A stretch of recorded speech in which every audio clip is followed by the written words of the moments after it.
Okay. Guess what, people? We're back at it again. My voice is still a little bit raspy, but I think we can get through this one because we're on chapter 2. Last night, I should say, we just played through Isabella's campaign, and I don't really know what happened to her. It kind of looked like she got in the end by the ghost. So and then it just abruptly started a new chapter. Yeah, so I have no idea what happened to her. Hopefully we can find out more within this chapter. So why don't we just get started, hey? Let's continue. It is far too easy to get them to pay attention, enraptured.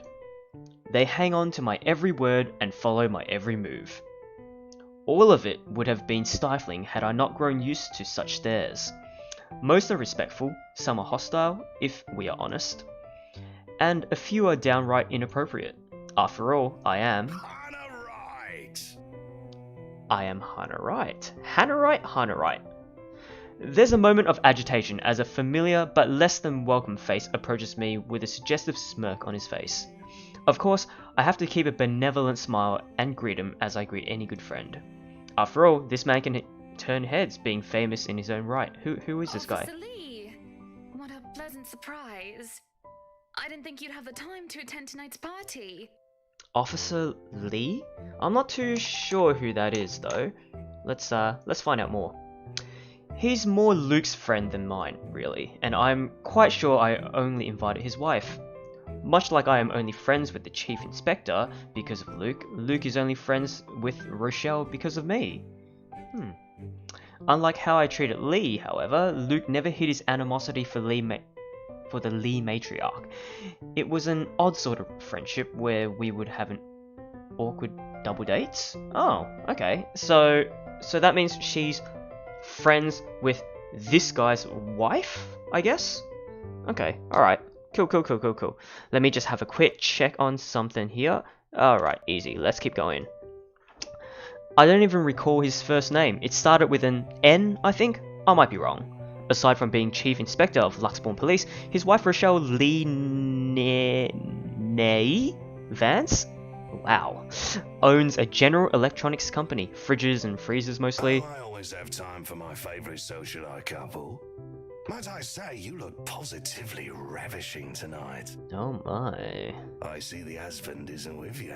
Oh my. The way he eyes me up is enough to make my skin crawl. I just wish Luke is here to fend off the more unseemly of our peers. You know the ones. Men who are just a bit too friendly, staring too long at my assets, and getting close just because my husband is not here. And to think they have the gall to do this at my own party. In my own house, if I might add. But like any high society woman worth her salt, I know how to handle it with grace and dignity. I suppose you're looking pleasant as well. Luke's busy with work, unfortunately. Rochelle isn't here? A shame.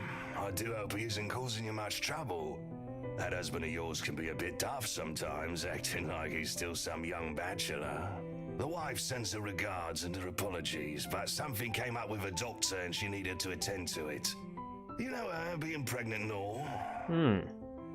We make small talk. Rather, I'm forced to do so, as he would not leave my side after finding his place there. Much to my chagrin, I've been extricated from the few who flock in hopes of flattering, for I can tolerate them far better than Lee.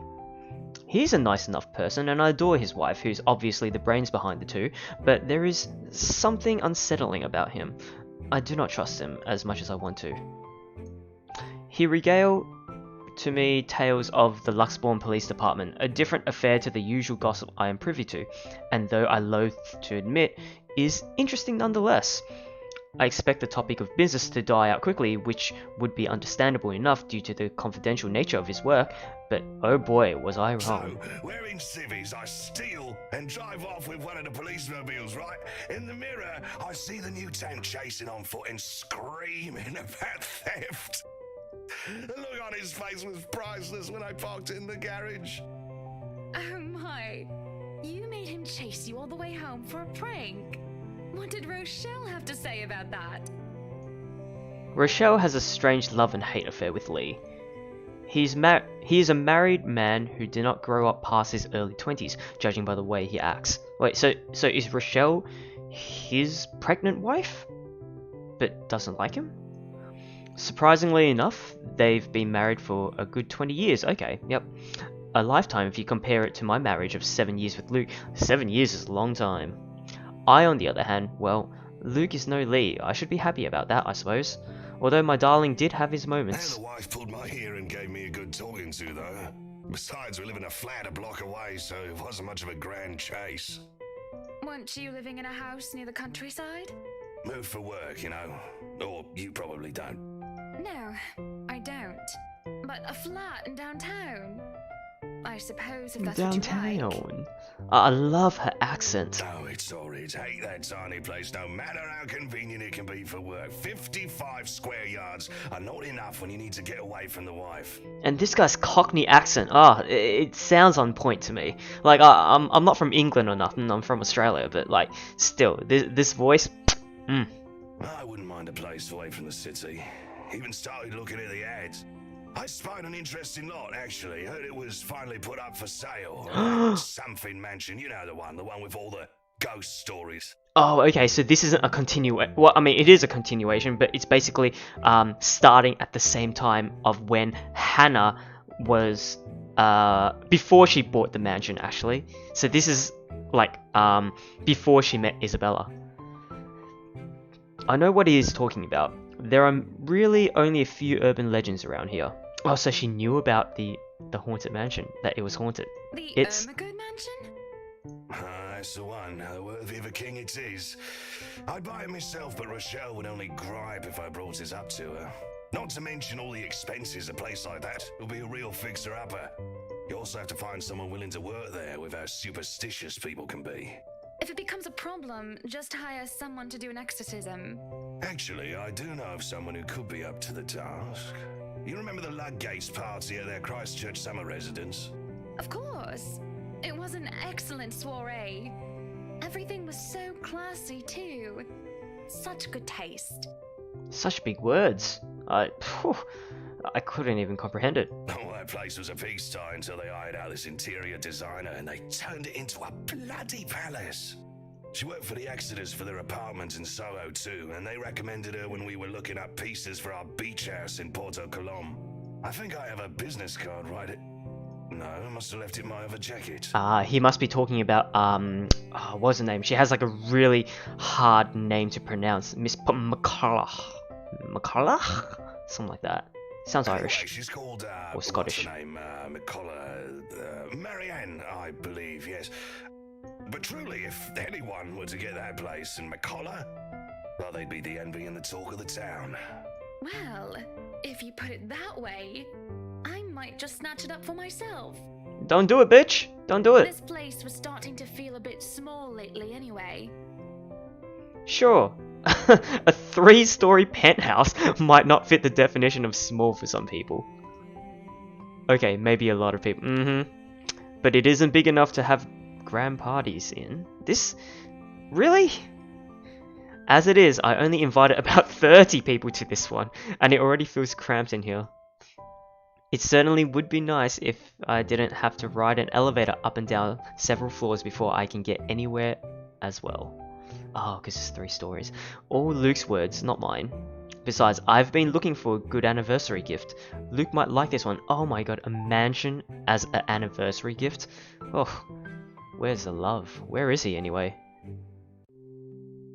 Aha! October 21, right, here we go. Luke is dressed to the nines as he usually is, and he looks ready for whatever day will throw at him. His butler and valet wait at his side, just in case he isn't as ready as he looks. Oh sure, that is normal. What is confusing is the fact that he is on his way out of the penthouse, considering we won't have anywhere to go until much later. Where are you going? I am to attend the Triad Autumn Tasting. I do believe I informed you of this 2 weeks ago. Yes. And might I remind you that I had stricken that off your schedule? Because one, the doctor told you to stop consuming so much alcohol. And two, I informed you a few days ago about the open house we are going to attend in its place. I've even found this marvelous interior designer, Mary Ann McCullough. It's a 3.5-hour drive to Cardiff. I don't have time for this. Ooh, yeah, that is a long drive. This is like that little party you threw all over again.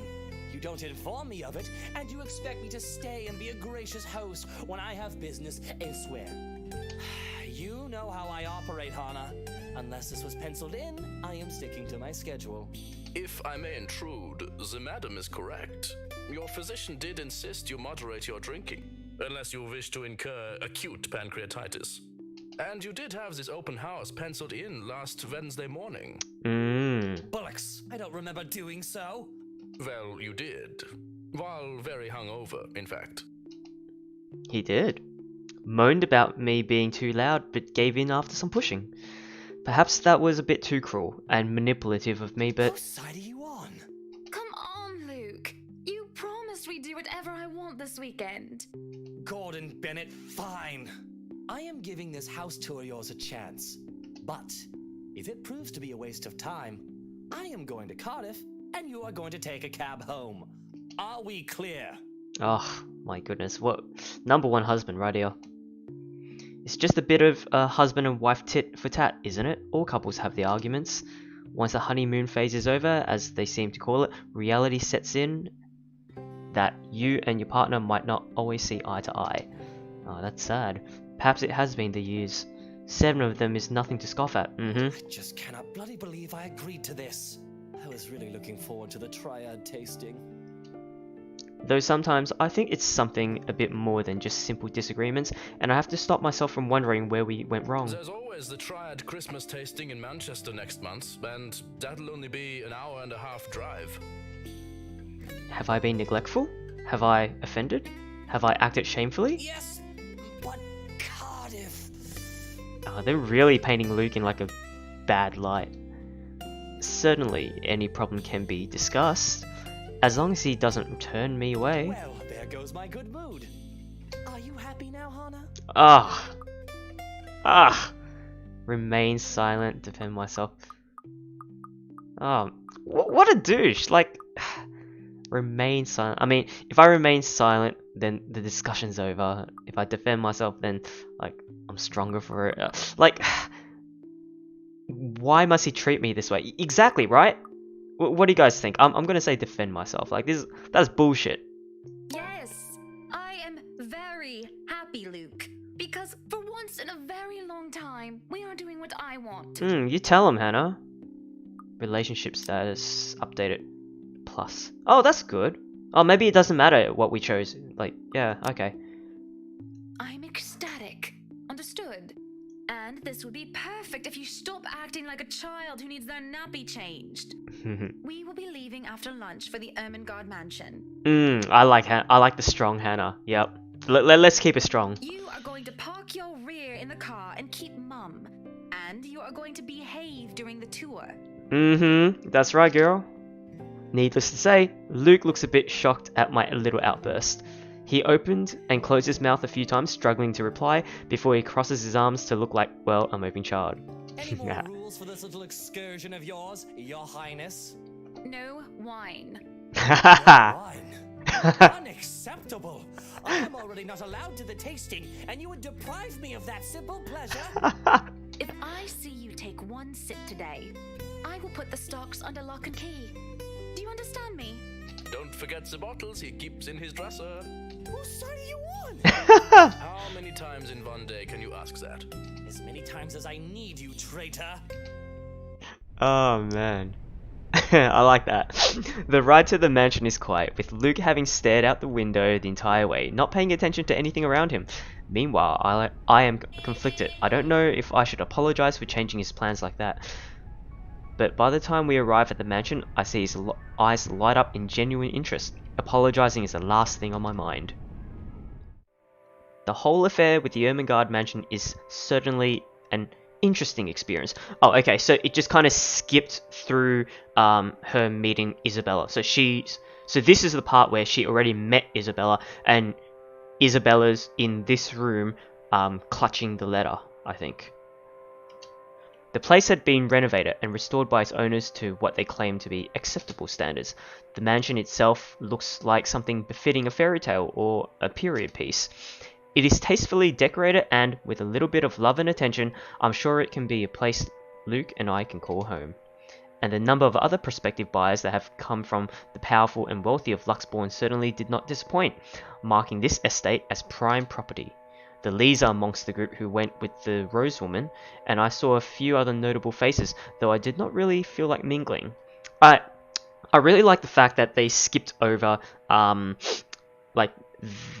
how Isabella saw the ghost in these scenes, because it would just be a complete repeat all over again. Whereas this is like just from Hannah's point of view, and I really like that, where it doesn't like really double back and then retell the story all over again. It just skips right back into her point of view. So yeah, good job. Unfortunately for every one of them, the Wrights are interested in buying. Oh, I got an achievement for that? Wheel and foe. Okay. What's been bugging my mind, however, is that Isabel. Even though her name's Isabella. I remember in the first one that Hannah always called her Isabel, even though her name was Isabella. And here in the text, it says Isabel as well. Because it's from Hannah's point of view. Very smart. I like it.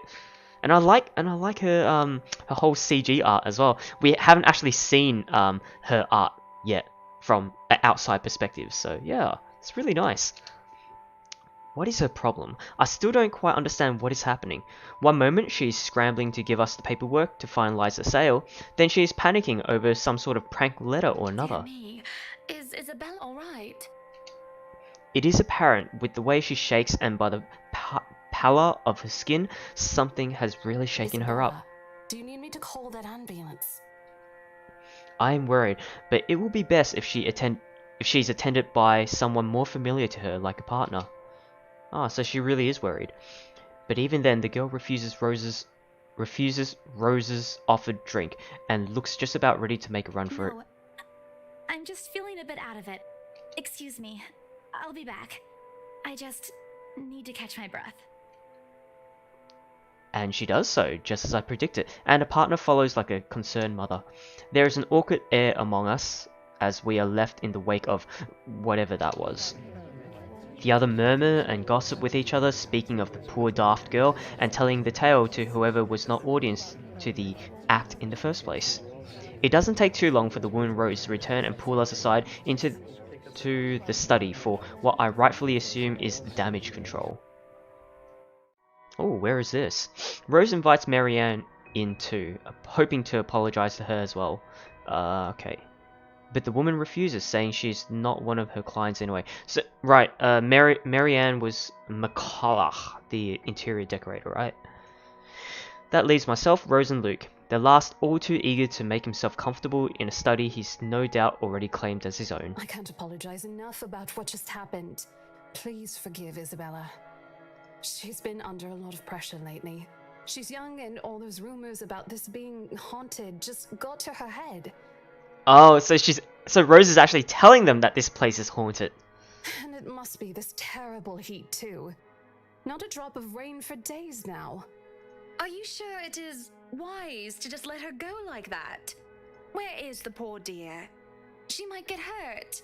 She's more likely to hurt somebody else, given what just happened. I told her to sit down and take a break. Already rang someone to pick her up too. That might be for the best, dear. But please, we're here to talk about the mansion, yes? Why, I absolutely adore it. Don't you, Luke?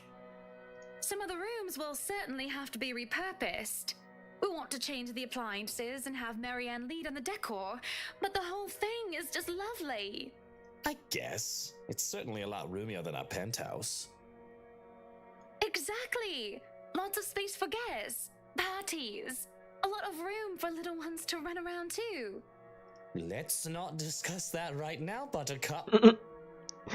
Okay. I think I'm getting a little better at picturing Luke right now. So he's not like he's not really committed to the relationship. Is what I'm thinking right now.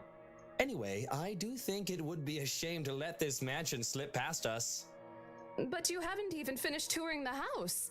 Well, we like what we've seen. I am making her job easier for her, am I not? No need for loans or long price negotiations. We can just sign a contract and close the deal. Really, you'd think the woman would be happy about an easy sale. I know how these estate agents work, how long they had to wait, and how much they had to spend even just for a single sale. Why, she should be jumping for joy by now. I'm sure the commission on the mansion is nothing to sneeze at, even if she has to split it with the Isabel girl. Do you think we could have horses here? Yes, those do sound nice, love. Anyway, if anyone else is interested in buying this property, I assure you that I'm able and willing to give a better offer. A vineyard would be nice. Or maybe He's totally an alcoholic. And we do reward our people quite generously, Rose. So, if I were you, I would start on that paperwork. helicopter pad. I pause, and there's a small moment of complete silence where Rose and I just stare incredulously at Luke. It is an unspoken understanding, a rule between the two of us that we have to put on and act. With our social standing, where image matters, it is also important to avoid making enemies. And to follow this rule is an easy feat for me. From youth, I have been the well-trained social butterfly, gracious and graceful. Luke, on the other hand... What, Luke? No, what? Whatever would we need a helipad for? Well, he likes to play the fool sometimes, even if he is anything but. As he throws me a wry smile, I shake my head and beckon Rose closer. This is to be our home, and there is nothing she or anyone else can do to change my mind. This is a place that speaks of power and importance, and, at the same time, of safety and comfort. Perhaps we can even have our family here. There is definitely no better gift than this for our special date. So she wants a baby, right? I think it was hinted at in chapter 1, but now it's like actually solidified that she actually wants a baby with Luke, and Luke's kind of like on the fence about it. Why, everything here is absolutely wonderful. Oh, what the fuck? Well, except for this ugly painting in the study. That's more than just what I'd call ugly. That's fucking haunting. Oh my god. Where did that even come from? It looks like a bad fake of an Edvard Munch painting. Here's the deal. I'm willing to pay 10% higher than your listing price. I don't even see the painting anywhere. Is it in here? If anyone tries to outbid us, just add another 5%. I doubt anyone can, of course. Or, you know what? Just add 15% to the listing price, and we can sign all the paperwork now. I guess, if that's what you want. That won't be any trouble. I don't have all the papers now. Didn't think this would be a quick sell. I'll have copies sent to you so you can look over them. And if you'd still like to finish the rest of the tour with Isabella's group, you're more than welcome to. No, I think we're good here. We'd appreciate a private tour of the place a lot more, I think. All right. Should I let Marianne in, then? Marianne? Oh, right. She's been waiting outside the study this whole time, hasn't she? I'll need to have a little chat with her to move this little mansion project forward. Please do. There is a look of apprehension when the other woman enters the study. Yet, like a professional, I see the moment when she steels herself and masks her worry. Admirable. We have this project, then? Of course. Will you be needing anything from us? Having the floor plans would be a great start, just so that I can look at them beforehand.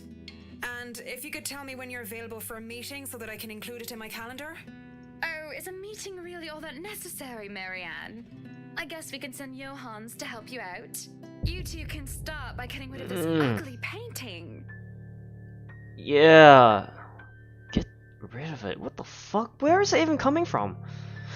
A hush falls upon the room at my request. And like, they know it's haunted by now, right? Even Rose said it. So, if you know this was a haunted place and you see this shit, I'd fucking cheese it right there and then. I would not fucking stick around. What painting?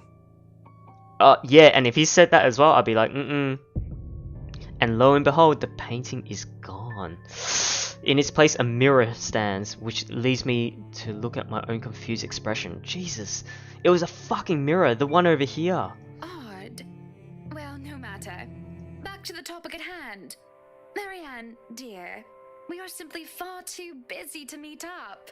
Odd, that's all you had to say. Or perhaps maybe I should question the need for a meeting or free up my schedule. Free up my schedule, question the need for a meeting. Why do we need a meeting anyway? Oh, I guess it's, yeah, like, it's my house. What if, like, there's something, like, I don't like and then she puts it in anyway? That'll be on me, right? I know I said I want to be a strong woman, but that doesn't mean I need to be a douchebag as well, right? So let's, why don't we free up my schedule? Yeah. But I guess we can free up a day to meet with you. I don't really need another maudlin Monday reading about Maury anyway. The book club can function without me for one day. What time shall we be seeing each other? How does lunch sound? Besides, my house has a high priority over book club. Yeah, right? It's just, yeah. Why, we can hold the next meeting in this place. Surely the beauty and grandeur of it all will inspire spirited and lively debates about whether modern day writers could match up to the classics. I might as well clear up the rest of my week to handle whatever affairs buying this mansion requires of me. Any social activity can be put off until the Ermengarde, or rather the Wright Mansion's great debut. I'll have my fill of great parties and gatherings, especially when I organise them myself. That sounds good. Although, with a project of this scope, we might need most of the day to tackle your concerns. A more thorough inspection of the place is also preferable. Breakfast then! It's a date. It's really not. Ooh. Alright, Monday, 10 o'clock sharp. We'll see you then. Actually, Marianne suggested that we meet at 9, but who is even awake at that unholy hour? I was lucky enough to wake up this morning before Luke went all the way to Cardiff. Cardiff? Cardiff? We say our goodbyes, shake hands, and make it clear without outright saying it that we now own this house. By the time we left the mansion grounds, sunset is almost upon us. So, you really want to buy this place then? That's a bit of a big impulse buy, even coming from you. Not that I'm complaining. I feel elation when I hear those words from him. It's not every day one is able to please someone like Luke. He gives away false flattery to sway those who starve for his attention and approval. But in the privacy of closed doors, he would often express his grievances. He neither censored himself in front of me, nor spared me from his criticism. You have been saying the penthouse was getting a bit too small for you. Happy anniversary! Oh, that time of the year already? He forgot about it last year too. Oh man, what an asshole. Understand that he's a busy man, Is but... that why you want to buy it? Yes. You don't like it? I do. But I remember you used to talk about how you wanted to live next to the beach. Botany Bay, Kent. Oh, at least he remembered. I remember the sea, water that stretched on for miles and miles as far as the eyes can see. As a kid, I loved our beach trips, swimming all days as much as I could. I was a well-behaved child, and the only time I was ever truly difficult was when I refused to get out of the waters, even when my fingers had gone all wrinkly. And even when they managed to pull me out of the water, there was always sandcastles. The day before we married, I told Luke that I wanted a house on a beach and a dog. A kid or two. None of those came true 7 years later. Oh man. Gosh, like, you're really putting up with a lot. That was a childish dream. Living next to the beach is so impractical if you really think about it. I don't know. It's not a bad thought to see you in a bathing suit every day. Maybe another time, love. We still have forever, don't we? Don't we? I don't think that was rhetorical. He says nothing, only grabbing my hand and holding it tight as we spend the rest of the ride home in silence. I miss the sea. Ah, she misses the past. Sick of hovering over the loo at 3 in the morning, the picture I paint right now is hardly glamorous. Sick of hovering over the toilet at 3 in the morning. Why? Is she like sick? Or preggers maybe? A horribly fishy taste is left in my mouth as I throw up what I had for dinner, and I hate the acrid stench that fills the lavatory. Is it morning sickness or something? The burning sensation at the back of my throat is of no help whatsoever. I can feel another wave of nausea come up on me when the door opens. Hannah, what are you doing so early out of bed? I'm fine, love. I must have just eaten something bad. That's all I managed to say before vomiting again into the porcelain throne. Lovely. Just go back to bed, Luke. I'm going to clean up here. I refuse to look at him. I don't want him to see me like this. The last time I've had a horrible morning retching into a toilet was during my college years, being the life of the party. Thoughtless and shameless, I had thrown away months of frivolous merriment and pointless hookups. I didn't even retain any of the connections I had made from that time. Hey, it's all fun, you know, like, do what you can when you're young. Sure, they still know of me, and I still know of them, and we still do business from time to time, but I've lost touch with anyone who I didn't see on a daily basis. I hardly have any of the friends I had when I was still Hannah Evans, teachers, fellow university students, drinking buddies, and old conquests like Jack. No, don't touch me, sweetie. It's disgusting. It's 3 in the morning and they're still wearing something so elegant. Wow. I'm disgusting. Ah. Luke sits down next to me on the toilet floor and holds my hair even as I cough up more fish.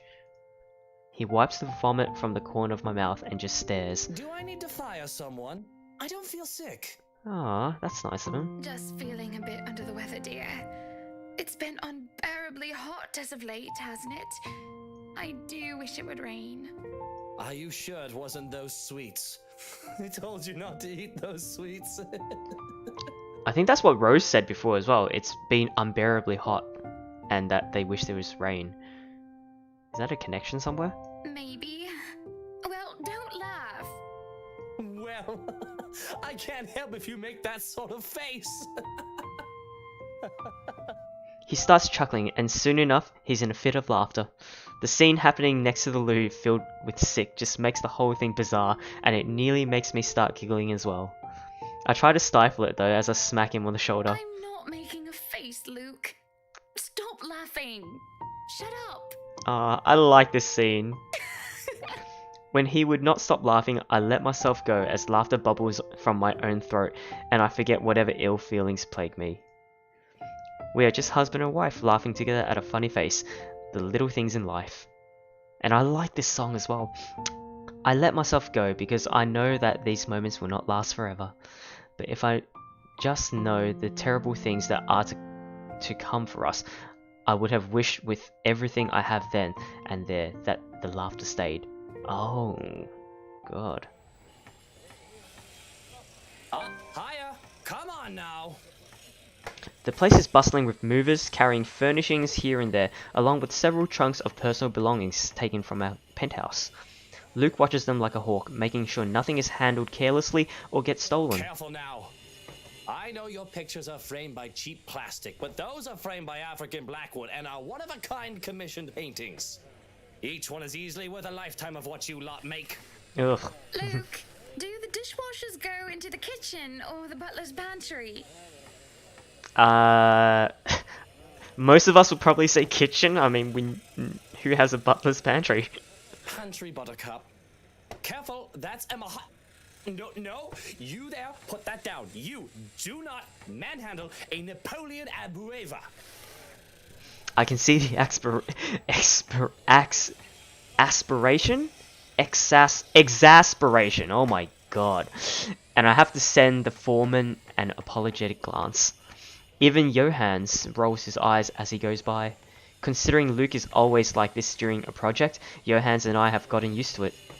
Poor Marianne, on the other hand, looks a bit stressed at seeing the gigantic mess before quickly going back to work. Everything just has to be perfect, exactly the way he wants it.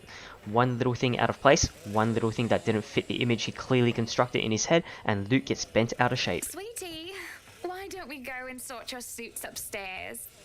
Let your Hans and Marianne and the foreman deal with the rest of the work. We have this, Mrs. Wright. Yes, please do go before a blood vessel bursts. Bloodstains are so troublesome to clean. Taking him by the hand, I lead him upstairs into our bedroom. Oh wow, that's a lot of pinkish purple. This place has been arranged first so that we can get some rest no matter what state the rest of the mansion is in. I'm definitely glad I can just lie down on a soft, comfy bed after what has been a busy morning.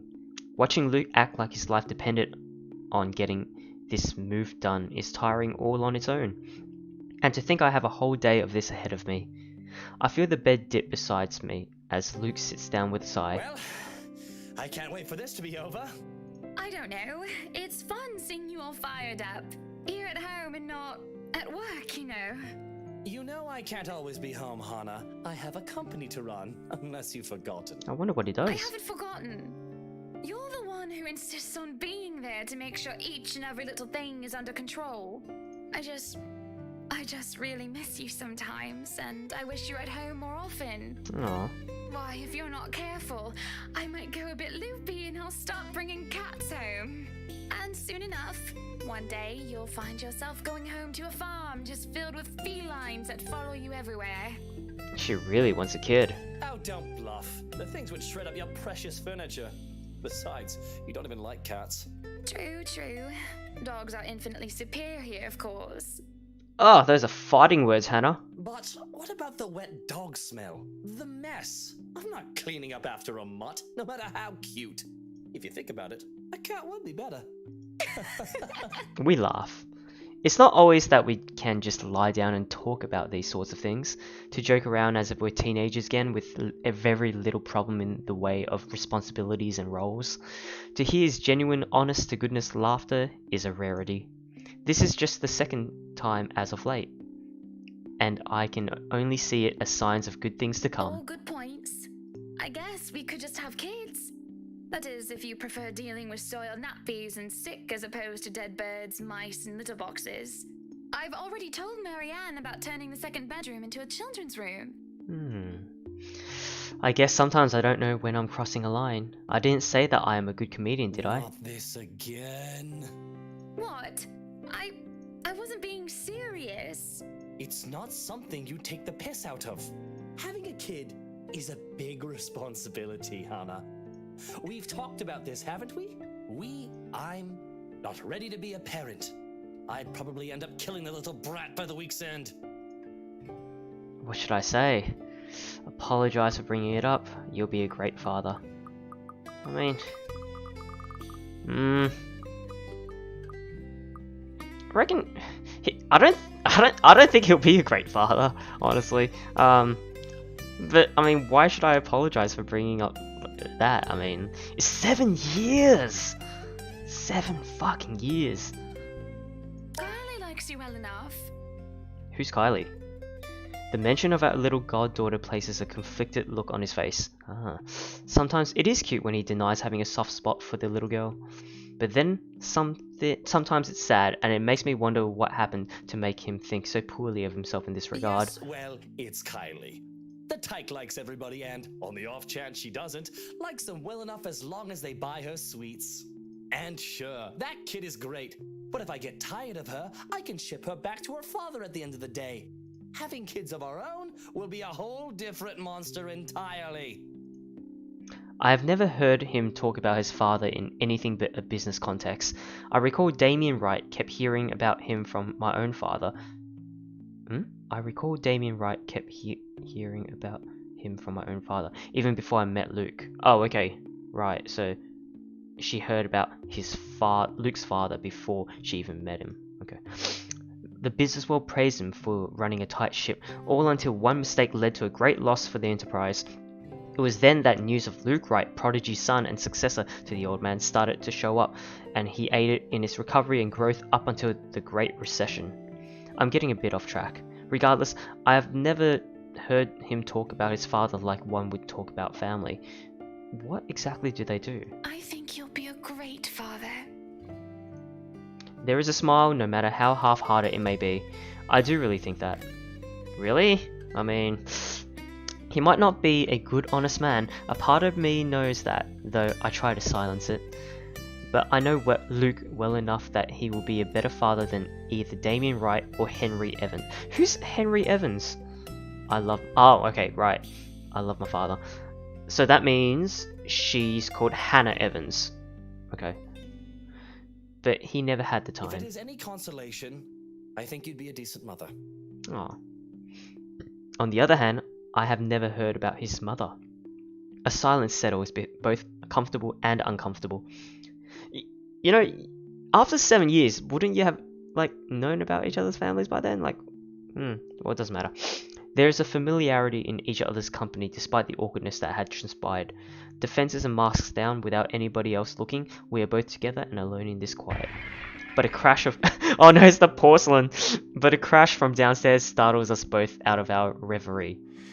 Luke lets out a heavy sigh before coming up to his feet and straightening his jacket. I'll have to attend to that then. Be good, darling. And watch out for your blood pressure. He gives me a kiss on the cheek before leaving while I lay there in a daze. Alone as per usual. Oh, I really should be used to it by now. I can feel the minutes tick by with me just lying there, feeling miserable and full of self-pity. I've rolled over to lie on my stomach at this point with my face buried into the pillows when there is a knock at the door. Grumbling at them to go away doesn't work as a voice comes from the other side. The photographer from Luxury Living is here. Photographer? Wait, is that today? Oh yes. People had caught wind of our new mansion the very moment we left the open house. Luke had boasted that he could acquire the property in no time and allowed a photo shoot for an interior design magazine to be scheduled today. Well, there are complications and it took longer than it usually does for us. In a minute, Hansi. Johannes, if you could at least make it through the end. Tell them I'll be right down, Hansi. The mansion grounds has been one of the first things to be fixed up aside from the bedroom.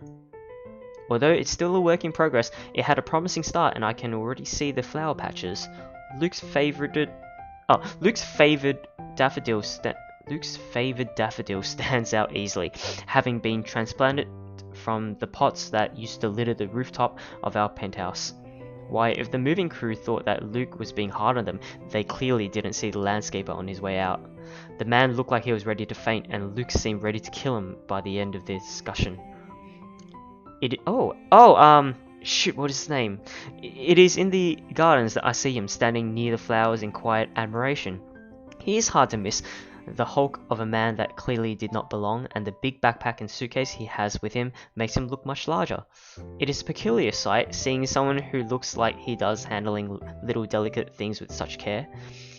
It's a really small world if they all know each other. He looks up from the gardens and does a double take before a friendly face replaces his serene expression. That's right, yeah? Hi, Zachary Steele here from Luxury Living, ma'am. Zach. Hope you weren't waiting too long. But it looks like you're still moving in, huh? Thought for a second there my calendar was wrong and I came here too early. You look familiar. Have we met? Ooh, yeah, right. They have, because that was when, Isabella, the priest, and him came together and to bless the house, and then they opened the door, and there was Rose, Hannah, and Luke. I have a very wide social circle, so everyone looks familiar at one point or another, but one would think I'd remember someone who stands out like him. The struggle to recall must have been evident on my face as he quickly and kindly answers my question. I was with Isabella, your estate agent, when she had the house blessed. Oh, that's cool. Because we had two options. We could have gone with Ash's idea of going with a professor, I think, and maybe that would have altered this dialogue. That would have been cool. Oh yes, that's right. Small world, isn't it? Yeah, right? Should have known you were Miss Wright. The one and only. Welcome to Maison de Right. And yes, we've been in the process of moving in as we were delayed, but it won't be a problem. They're just adding a few things here and there, and you should still be able to do your work. Where's the rest of your crew then, Mr. Steele? Zach is fine, please. Mr. Steele makes me feel like I'm a mascot for a cleaning product. Anyway, I'll be your one-man crew for today. Don't worry, been doing this gig for a while now. You must be quite the veteran to handle this on your own. We've had a full crew coming into our penthouse the last time we were covered in your magazine. Veteran? Oh, your words are too kind, Miss Wright. Hana! If I get to call you Zach, you have my permission to call me Hana. Alrighty then. Anyway, I'm no veteran, but I know my camera well enough to make sure this is a good shoot. You can trust me on that, Miss Wright. Hana. Oh, achievement. Monsieur le photographe. Zachary proves quickly enough that I can in fact trust him. His skills with the camera and experience in this industry, at the very least. He is kind and courteous, listening and following as I lead him around the house. A really nice fellow, and he treats our household staff well, whenever we cross paths with him. I remember Luke called him the N-word, actually, and that was on the stream in the first chapter. I answer his questions to the best of my ability, and he is patient enough to answer mine whenever I get curious enough. For one, I ask what the bags are for. They are quite the magician's toolkit. From inside, he has procured several items to embellish the interior with. Bowls of fruit, lemons, trays with peppermills, stacks of cookbooks, cutting boards, and glass canisters filled with the colourful nuts and grains are brought in for a kitchen setting. Wow, okay. I would have never even thought of that, like if I was a photographer, to bring props. For the bathroom, there are white towels, seashells, and decorative soaps. There are other things as well, too numerous to count, all in that large backpack and suitcase. Tricks of the trade. Softens up a room, makes a place feel more homey, and fills it up with texture. But you guys probably have better stuff I can use for this. No lights. Don't tell me all of these are just props. Well, I've got my tripod here. For things like these, natural light is best. I'll just have to set the shutter speed to a real slow setting, and as long as nobody steps into the shot, it'll look great. Oh, it better. We go through the rooms one at a time, although we first tackle the ones that the movers have no business in anymore. The ballroom needs little preparation with its grand design. Wow! Although there is some trouble at first with the wide open space and the pictures being backlit, it is the kitchen that Zachary props come in handy, considering how Johans kept the place so neat and sterile, one can practically eat off the floor. We carry on touring the house and taking pictures where we can, with exception to the rooms which have yet to gain any purpose or design. Too bad I can't take a sneak peek at his photos yet. Funnily enough, he is using a traditional camera. I didn't even know film still existed. With the way he speaks, however, I can see that he knows enough about his craft that I'm not too worried about botched photographs. I imagine photography must be cathartic for him, judging at how at ease he looks while taking pictures. I'd love to learn how to take pictures, that would be amazing. There are small snippets of conversations in between the clicking of the camera. He even goes far as to talk about these terminologies like shutter speeds and aperture when I ask about the technical aspects.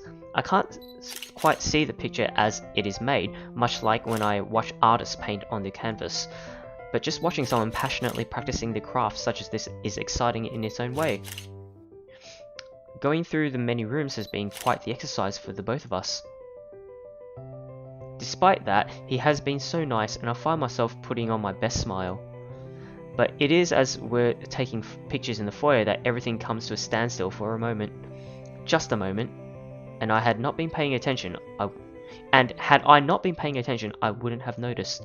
It is merely a split second when Zachary's rhythm is put to a halt. Oh! Oh, what the fuck? His finger doesn't move to release the shutter. Oh, what the fuck? Yet, he also doesn't pull the camera away from his face, gaze still firmly fixed through the viewfinder. His hands shake, and there is a light sheen of sweat on his forehead. Zachary? No response. Zach, is something the matter? Yeah, bitch! Lowering his camera, he blinks and stares at something behind me before shaking his head. Oh, man. Turning around, I see nothing that could have gotten his attention. Oh, no, there's nothing wrong. I just remembered something, that's all. Let's get back to the pictures. Yeah, I mean, you can't just say, like, there's some dead bitch behind you, you know? Like, oh, man. Can you move a bit more to the left, yeah? I struggle to respond this time. There's a sudden weight on my back and an indescribable tightness around my throat. everything stops, and everything starts again as I manage to choke out. If you're sure. Oh man, I don't know what just happened. It was probably just a dizzy spell. I'm fine. And he said he's fine. We continue at the same pace as before, although there is an unspoken agreement that we will not talk about what happened. So, is this a full-time job for you then? Nah, I just freelance mostly for magazines, newspapers, and events. So you can't really call it a full-time job. Oh god, I mean, if that was you in that situation, you know, being a photographer or being Hannah, like, would you talk about it? I actually don't know. Like, for one, like, if I was Hannah, I don't really know Zach that well. I probably wouldn't say shit either. You know, like, they'll just come off as, like, being weird and whatever it was in my imagination. But if I did know this was haunted and shit, god, yeah, nah, like I said, I'd cheese it. It's fun and it puts food on the table, but it's not what I really want to do. At least, not all the time. Oh? What is it that you want to do then? Maybe I've been out of line sticking my nose into other people's business, but I can't help but ask. I regret doing so as I see his shoulders slump and the easygoing air he has fades away. He looks torn over whether he wants to talk about it or Films, documentaries mostly. But cinematography is a lot more difficult than photography, right? I was working on this thing, actually. What thing? Well, it wasn't really a big thing. Another thing with this one is, like, do you find it easier to talk to strangers about things that are hard to talk about? Like, for example, if you like at an izakaya or at a bar or something, and then like you just strike up a conversation with a stranger, if you guys do that, like, and then you complain about work or something like that, do you guys find that a lot easier than talking about it to people that you know? People didn't like Blue Fonzie very much. People don't like a film about colors. I suppose they would have liked Blue Baby a lot more. Very funny. That went right over me. So, Grand Director, do you want to tell me what Blue Fonzie is all about? He hesitates, but when I refuse to budge on the matter, he gives in and spills it all out. Blue Fonzie, I'm gonna butcher this. L'air, la place sombre des Noirs Britanniques. Dark blue, the darkest hours of the Black British. I could not say that at all. He speaks with the passion of one who has gone through the very matter he is concerned with. There is conviction, knowledge, and experience in his speech. Why, I would have told him that he's an amazing speaker, if only I wasn't so engrossed listening. Prejudice and discrimination in schools and in the workplace. Lesser chances for opportunity and higher chances of being treated like a criminal. He spoke of blacks and people of colour in general, still being treated like second-class citizens, all because of the colour of their skin. It is all just positively riveting and sad. It comes to a point wherein he soon loses steam. He looks abashed, realizing what he had just done. Sorry, I just got so carried away and... It's fine. It is really so fascinating to watch people talk about their passion after all. You should see how your eyes light up when you speak so fiercely. You do have very beautiful eyes. Ooh. Uh-huh. Thanks, I guess. I want to say that I understand where he's coming from. Yeah, you want to say that, but you flirting. But I really don't, do I?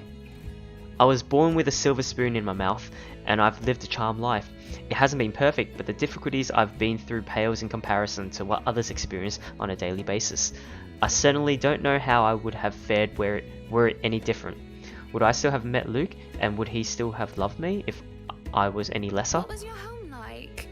These things you talk about, it sounds like you've... Well, I don't mean to pry, I mean... Live with my older sister and my grandparents. We had a shop selling all sorts of things below our flat.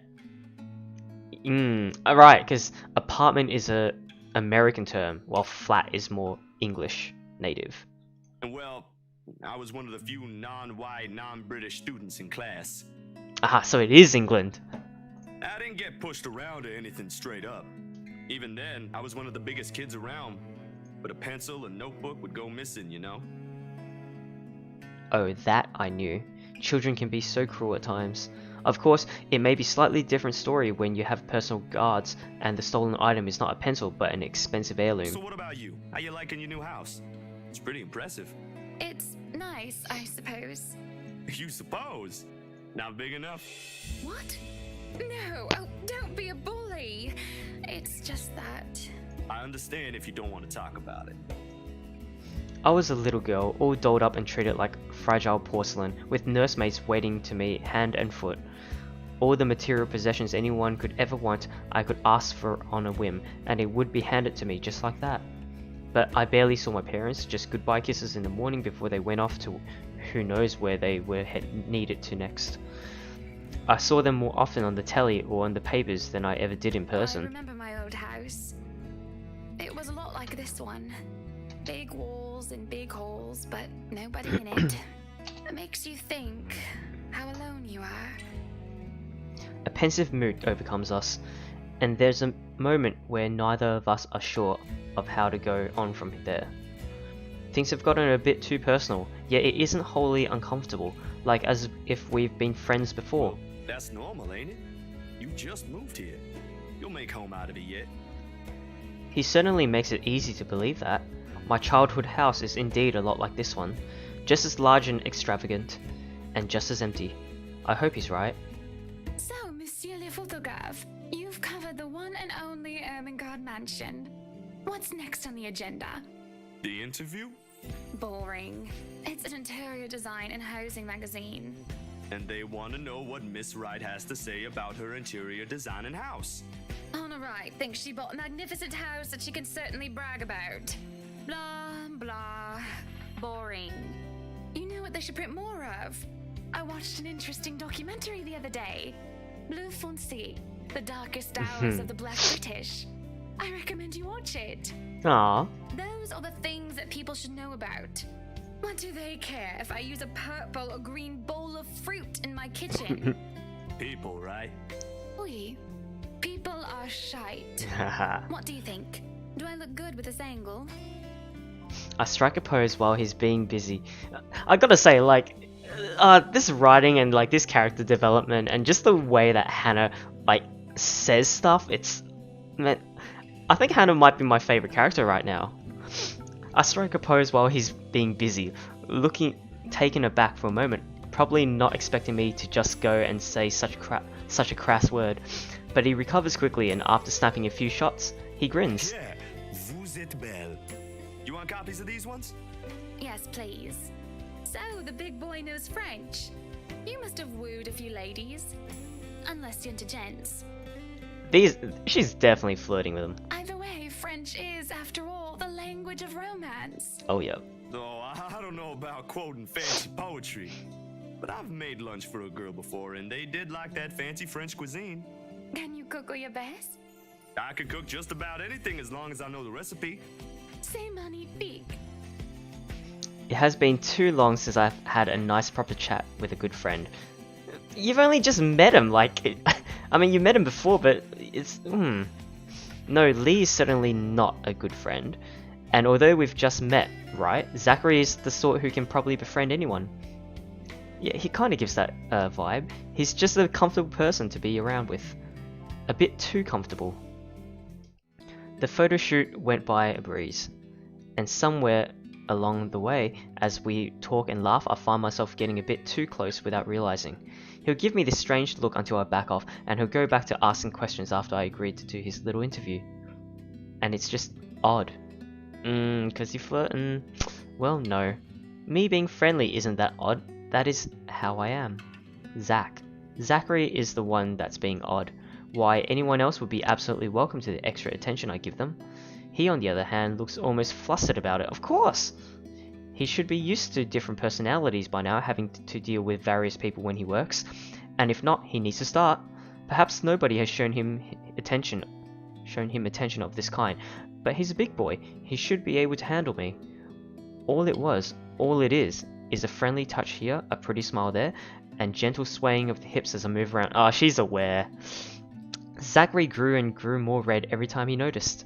Am I being mean as I find enjoyment in seeing him unravel? Yeah, perhaps. This went on during the interview and beyond that. There's nothing wrong with what we're doing, right? Zachary and I are just having a playful, friendly chat while enjoying the outside view. At least that's how I see it. I'm sorry, but I'm really getting distracted. Could you maybe stop doing that? Stop? I'm not sure if I want to though.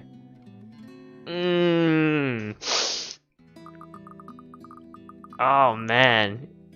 She definitely flirting. Continue teasing or stop it. Oh man. Oh, that would be so funny. But that's just mean then. That's just mean. Yeah. Let's just stop it. Hey chat? Yeah, we'll stop it. I'll stop if it makes you uncomfortable, sweetie. Sorry. No, I should be the one apologizing. Why, you're a shy one, aren't you, big guy? It's not that, but... He gestures to the ring on my finger and lets the fact of the matter hang heavily between us. That's right, you married, bitch. Being told implicitly that I am too forward is not a common occurrence. I think I'm more stunned at the fact that he pointed it out rather than, well, being rejected. Not that anything is going to happen between us in the first place. It was just going to be some harmless flirting, right? So, you've never had a girlfriend? No. No boyfriend either. You know, just in case you're gonna ask for that one next. And you haven't even had your first kiss? Not a one, ma'am. Do you want to have your first kiss today? Oh, Hannah.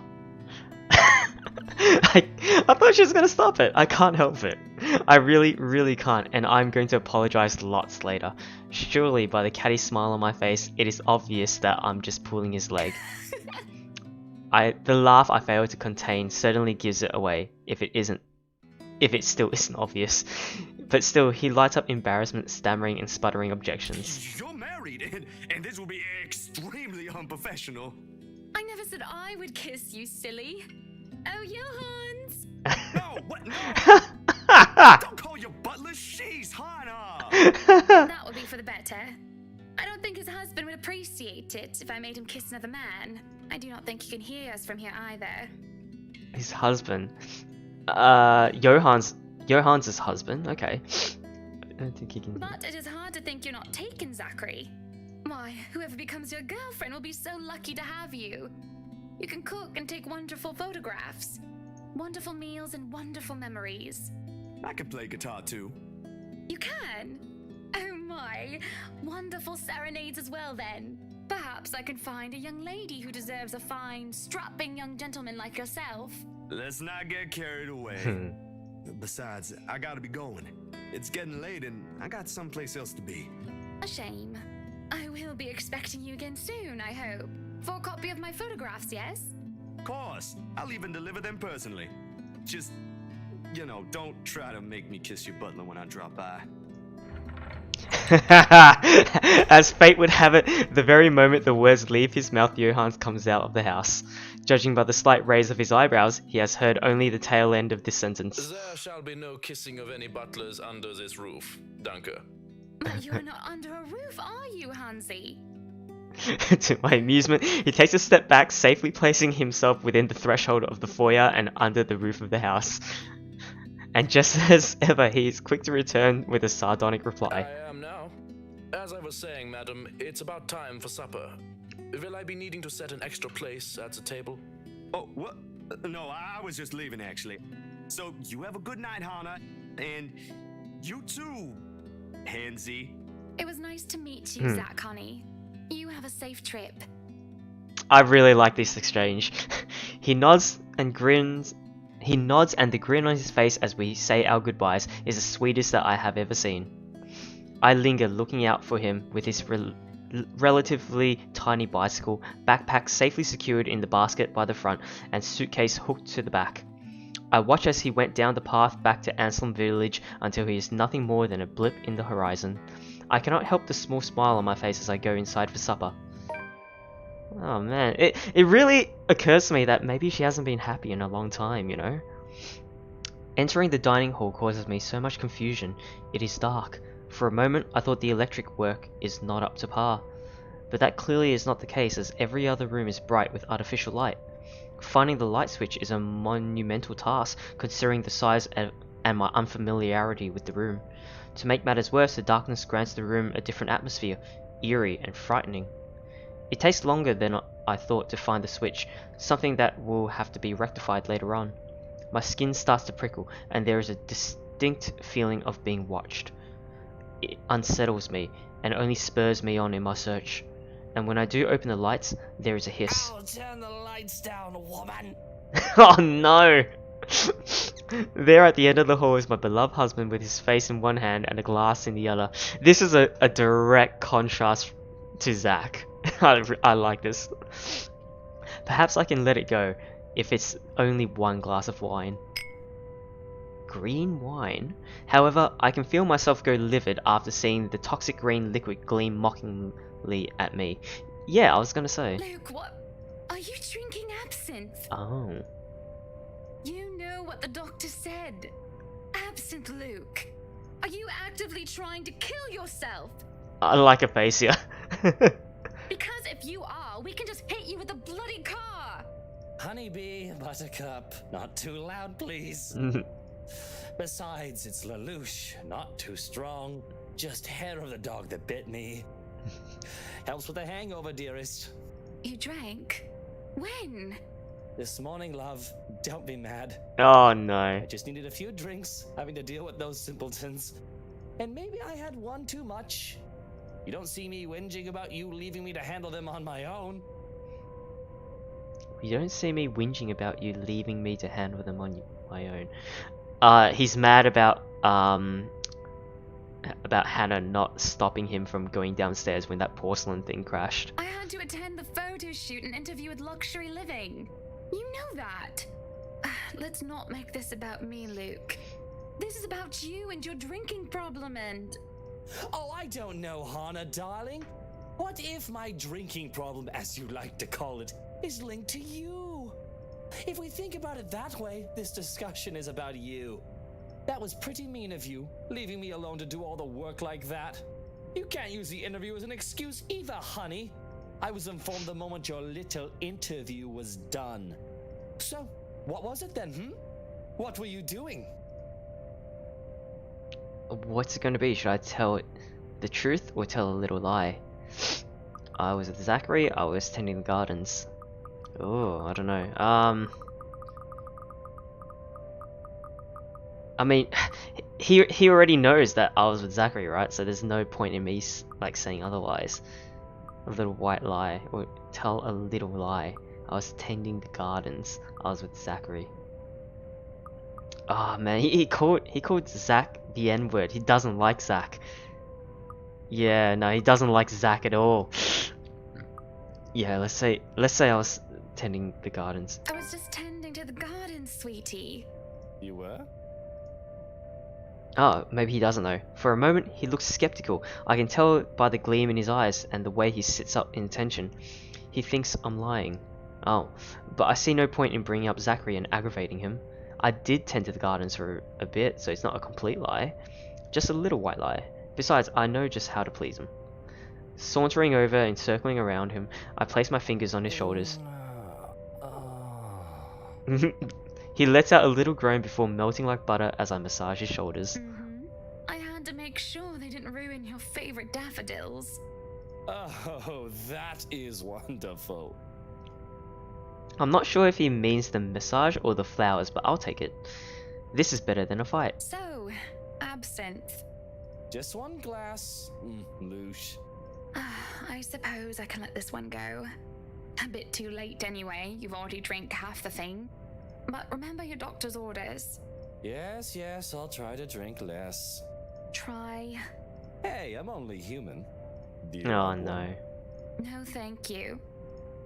Supper is spent in silence with nothing but the occasional sound of silverware. A grand feast has been served, well, grander than usual anyway, most likely due to Luke's complaints of stress. Ooh, nice. A platter of native oysters for starters, and tranche of turbot with purple sprouting, broccoli, lemon, capers, and anchovy sauce for mains. I don't think I've ever had that in my life. To finish it all off, black tea and golden syrup sponge pudding with custard. Oh my god, that looks so good. But when our appetites are appeased and the plates are cleared away, Luke stands, kisses me goodnight, and leaves me to stare at my half-empty cup. Lonely in the lull of night, I sit in a house too big and too empty, foreign and unwelcoming.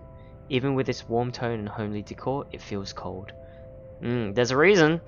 There is no need for tears, however. I know I can get through this like every other obstacle I've faced before. This is a minor setback in what I hope will be a long and happy life. Tell him, you know, like, you just, like, tell him you want to at least, like, you know, go back upstairs with him, or at least have some more time and shit. Like, but I guess, like, it's not just that, like, he's always going to work. But, no, it's a vicious cycle, ain't it? To remind myself that this place is for Luke and for our future children fills me with a renewed vigor. She's really betting on this children thing. Besides, it looks like someone is having a cry already. Ugh. The wailing is far away and muffled, yet at the same time it shakes me to my very core as I hear it. Oh no, it's getting more distorted. As if the suffering is just standing right beside me. Hearing it sends a chill down. Yeah, it really is, like, legit right now. It's sending a chill down my spine and makes my skin prickle with goosebumps. You can say that again. Who is that? Yeah, who the fuck is that? Curiosity sinks in as I follow the sorrowful sound into the kitchen and into the wine cellar hatch. Fucking don't go in there, bitch. Is anybody down there? Nope. I am curious and concerned, but there is no way I am going down into a dark and humid underground. Yeah, exactly. I'm not as enthusiastic as Luke, who considers himself quite the connoisseur. However, I also cannot bring myself to go to bed with this racket going on. If it is one of the household help, they will surely need some talking. After all, this wouldn't be the first time I've gone and found one of the maids sobbing their eyes out over one thing or another. It ain't no maid. It ain't no maid. As professionals as our staff are, they are still human. More often than not, it was either Johans or I who'd calm them down, who'd help them figure out how to go on about things. Unfortunately, I'm not in high spirits right now, so I'm not as wholly benevolent. So I will open the hatch or call them out. No, just get out of there! Fucking cheese it! Don't do any of these stuff! Open the hatch or call them out? Oh, they're both really bad ideas. Oh god, they're super bad ideas. Well,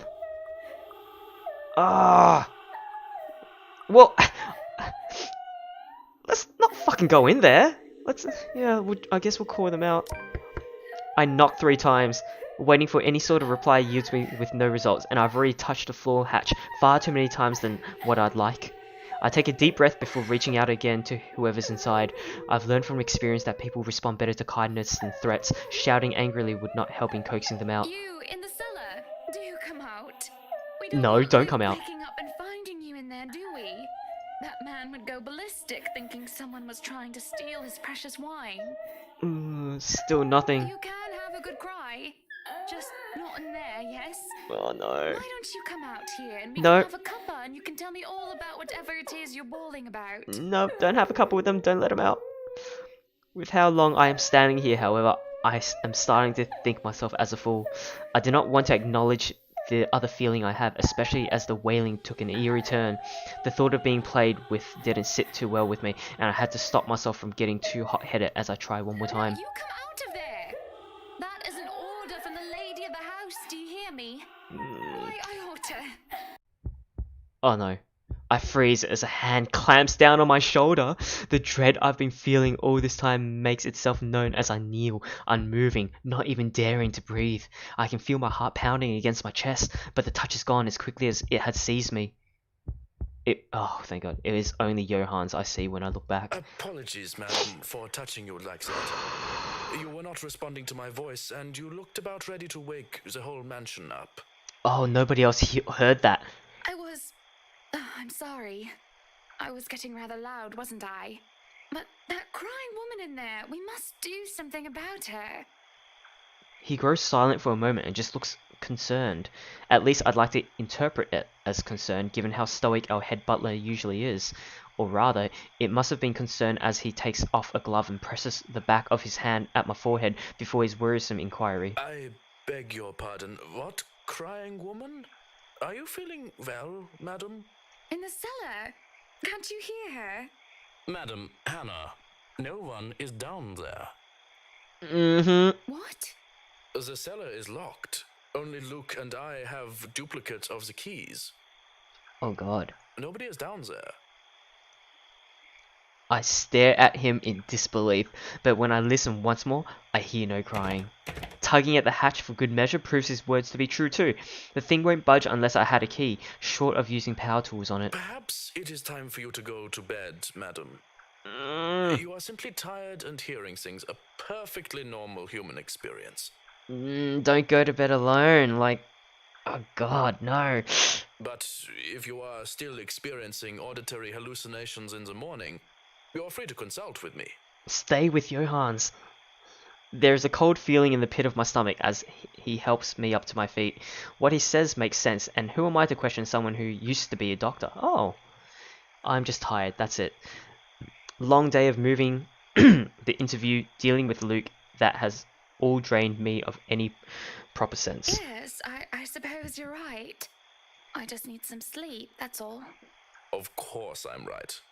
Go on then. Gute Nacht. Good night, Johans. Good night, house. She can't say goodnight to anyone else, or even Luke. It's just fatigue. She's alone in the bedroom. That's what I keep telling myself, although I can't ignore the strange feeling in my gut. Either there is something wrong with this house, or there is something wrong with my head. Sleep will be elusive tonight. Or maybe Luke's still there. Luke is already gone by the time I rise. There isn't a single hide nor hair of him to be found, and trying to call him on his mobile is a bust, as it only goes straight to his voicemail. That's twice in a row he's gone on me, and for him to disappear today of all days is every bit upsetting because of what's to come. The morning is once again filled with a whirlwind of activity. Fortunately, I am much more refreshed as I took a break from my responsibilities. I haven't the faintest clue where Luke was yesterday. Today is going to be a busy day, although unlike Wednesday, the master of the house isn't here right now, absent once again from his duties. Is he drinking? Hopefully he'll be back in time for the party. This is our house after all. A grand housewarming party for the wonderful Wright mansion. Every person of importance from Luxbourne is invited, and there will be guests flying in as well. Wow. Of course, there will be some people from the media, along with friends and acquaintances who are made no less important, regardless of their status in society. Marianne and I discussed business and last-minute touches to the house before finalizing everything. Not that there is much change from our original plans. Bar any huge additions to the property itself, the mansion is nearly 100% complete. You have certainly exceeded expectations, Marianne. Everything looks so marvelous, and in such a short time, too. Well, I can't take all of the credit.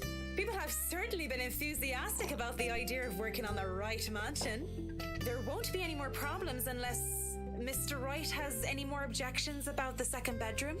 Oh, about the kids' room. Luke and I had a small tiff about the second bedroom into a child's playroom, which I insisted is completely practical. In the end, he had to acquiesced. I didn't give him any choice in the matter. I even bought this wonderful wooden crib from the antique store yesterday, including some toys. Just in case anyone brings their baby, of course. Besides, we have little need for actual guest rooms. We hardly have guests who spend the night.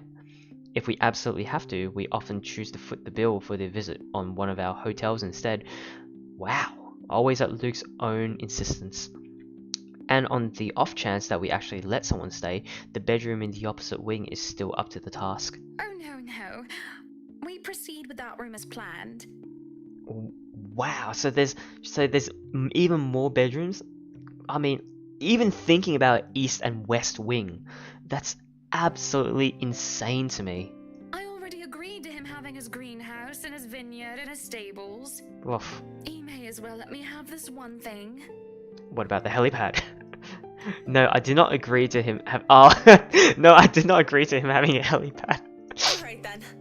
Well, do we have any other concerns? Anything we need to put on our agenda before the party commences? No, I don't think so. Not unless Luke has anything else to say. Is he around then? It'd be best if we can note down his requests right away, considering the scope of his usual ones. Around? No. Ah, where is he? Who knows where? I don't. That's not good. No, he's not around.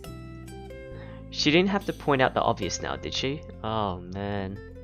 After 7 long years, I'd already gotten used to him. I should be by now. Still not, apparently. But don't you have a party? I want nothing more than to complain, to whinge about how unfair this is. However, airing out one's dirty laundry is simply taboo among high society. To do so will make you a ripe target for the next dinner party's chit-chat. Vultures, the lot of them, really. Or most of them, at least. There are always good ones like Rochelle Lee. But put your trust in the wrong person and you'll find yourself eagerly picked apart. Yes. But Luke's just being a sweetie, you see. That friend he's visiting, he's having marital problems and he's just trying to cheer him up. Perhaps I am being a bit too rash, a bit too hot-headed in divulging details, but I thought myself clever with the plan to dress it up as gossip. Marianne's raised brow makes me unsure whether she is interested or not.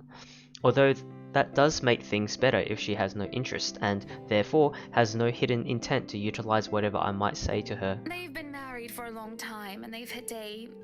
how do they say it? A rough patch. His wife has a drinking problem and can be very neglectful. The poor thing really does his best to be a good husband. But it's never enough for her. Oh, she's projecting. Sometimes I think it's the years. Maybe it's been so long that they've lost that romantic spark. What do you think? You were asking for my personal opinion on the matter, ma'am? Do you want me to be honest, or... I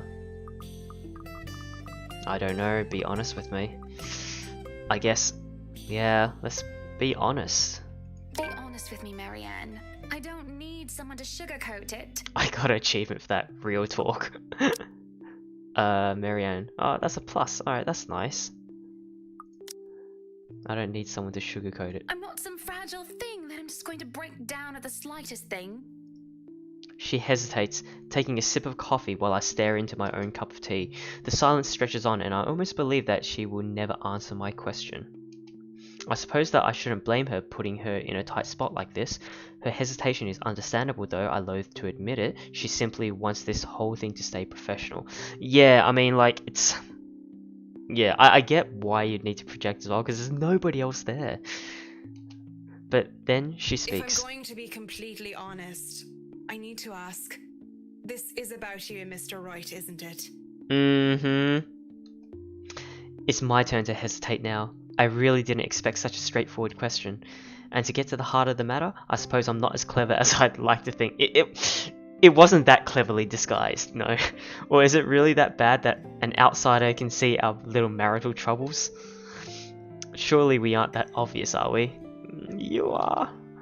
We've put up the act of a perfect couple for years, although it hadn't always been an act.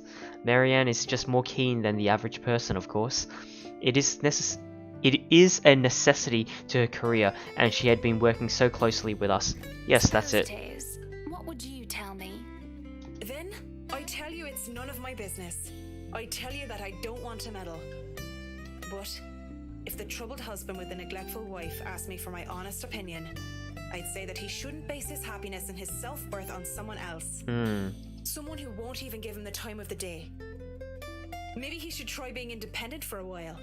See what it's like when he isn't trying to please someone else and doing things for himself. Yeah. Everyone's supposed to be their own man or woman, right? A bit of breathing room never hurt anyone. That's just my 2 pence worth, of course. So you're saying they should divorce? Nothing as drastic as that. If they're afraid that it might lead to just that, then maybe that is what's meant to happen in the first place. We shouldn't let our fear control our lives. But it's just a short hiatus is all. Or, you know, couples therapy? Look, I'm really not the best person to ask about relationships. So grain of salt and all that. Yeah. She trails off having said her piece and leaves nothing but the smell of coffee and Earl Grey between us. There is a calm despite... There is a calm despite the nature of what has just been discussed. There is a calm despite the nature of what has just been discussed. To say that her words make me start to think is an understatement. God, I can't read today. To say that I'm not considering her advice is a lie, and to say that this might just be the calm before the storm is a possibility. Others have had shorter marriages, yes, but plenty have celebrated long and happy ones as well. My own parents celebrated their choral anniversary before they passed away. But 7 years? 7 years isn't a whole lot in the grand scheme of things. It isn't a whole lot of time to see what and where our relationship can bring us. And at the same time, 7 years? Well, it hasn't been entirely made up of unhappy years, has it? It won't last forever. It's not supposed to anyway. Not really in this day and age, I guess. I just dread the thought that it might last for a very long time. Oh, so she doesn't want it? I dread the thought that these small spats, these little disagreements will turn into an all-out resentment. The idea that we will grow to hate each other with every fibre of our being scares me. I can't even pinpoint the exact moment when our blissful union turns sour. We can get through this, right? I know I still do love him, and I feel that there is still a part of me that loves him in return. We just need to get our heads together and talk it out. Surely he will see some sense. There is a cough before Marianne clears her throat. I must have been quiet for so long, and I move to apologize when she stands up. We both end up on our feet, unsure on how to proceed. Some sort of odd, awkward shuffle occurs as we decide whether to sit back down or not. I really should handle what's left of the work. You won't be attending the party? Oh, you really must, Marianne. I'll try to stay in chat. Maybe grab a few bites and a drink, but I can't be around for the entirety of the event. My apologies. Busy, busy, busy. You must stay a while.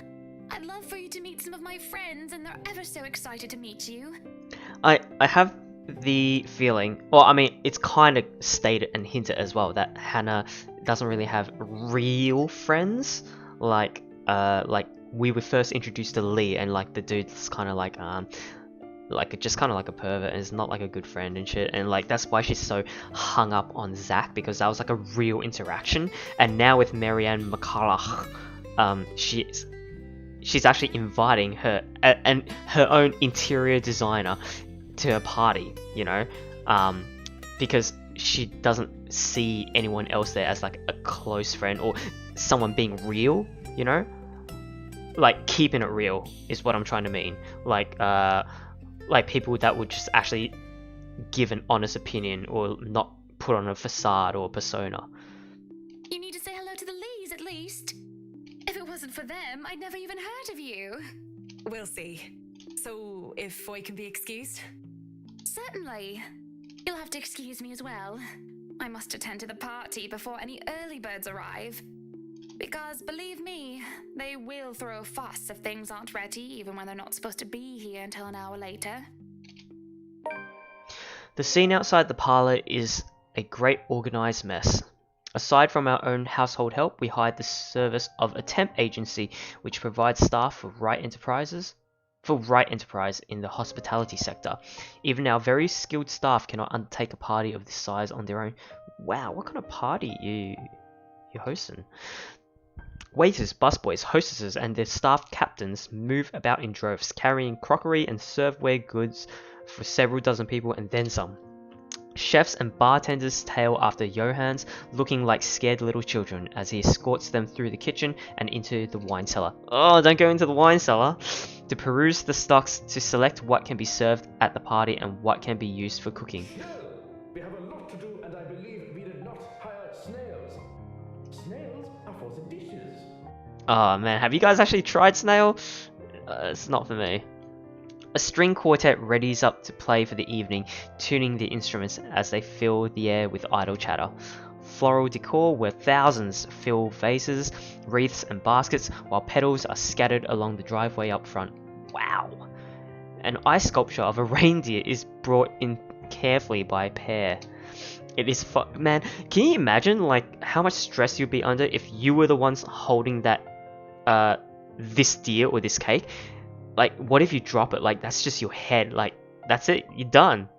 Like, not just fired, maybe more. It is followed by a simple cake. Just a five-tier white chiffon one with white chocolate mousse, fresh berries, and a light dusting of edible gold leaf. But man, that looks really good. But despite the fact that I told Marianne how I will attend to all of this, and I find myself unable to focus or care for any of it, I still have a discussion running in my mind, and looking at all of this, I only see Luke everywhere. Aw. These are all the grand things that Luke wanted to have for the party. And this piano, oh, this piano is so good, just have a good listen. I had wanted a small, elegant and simple gathering with only a select few invited, namely the people who I would actually trust to enter my home. What, like the Lees? I did not want any bloody politicians or paparazzi in here, no matter how used I am to catering them. At least be here for your party. Damn it, Luke.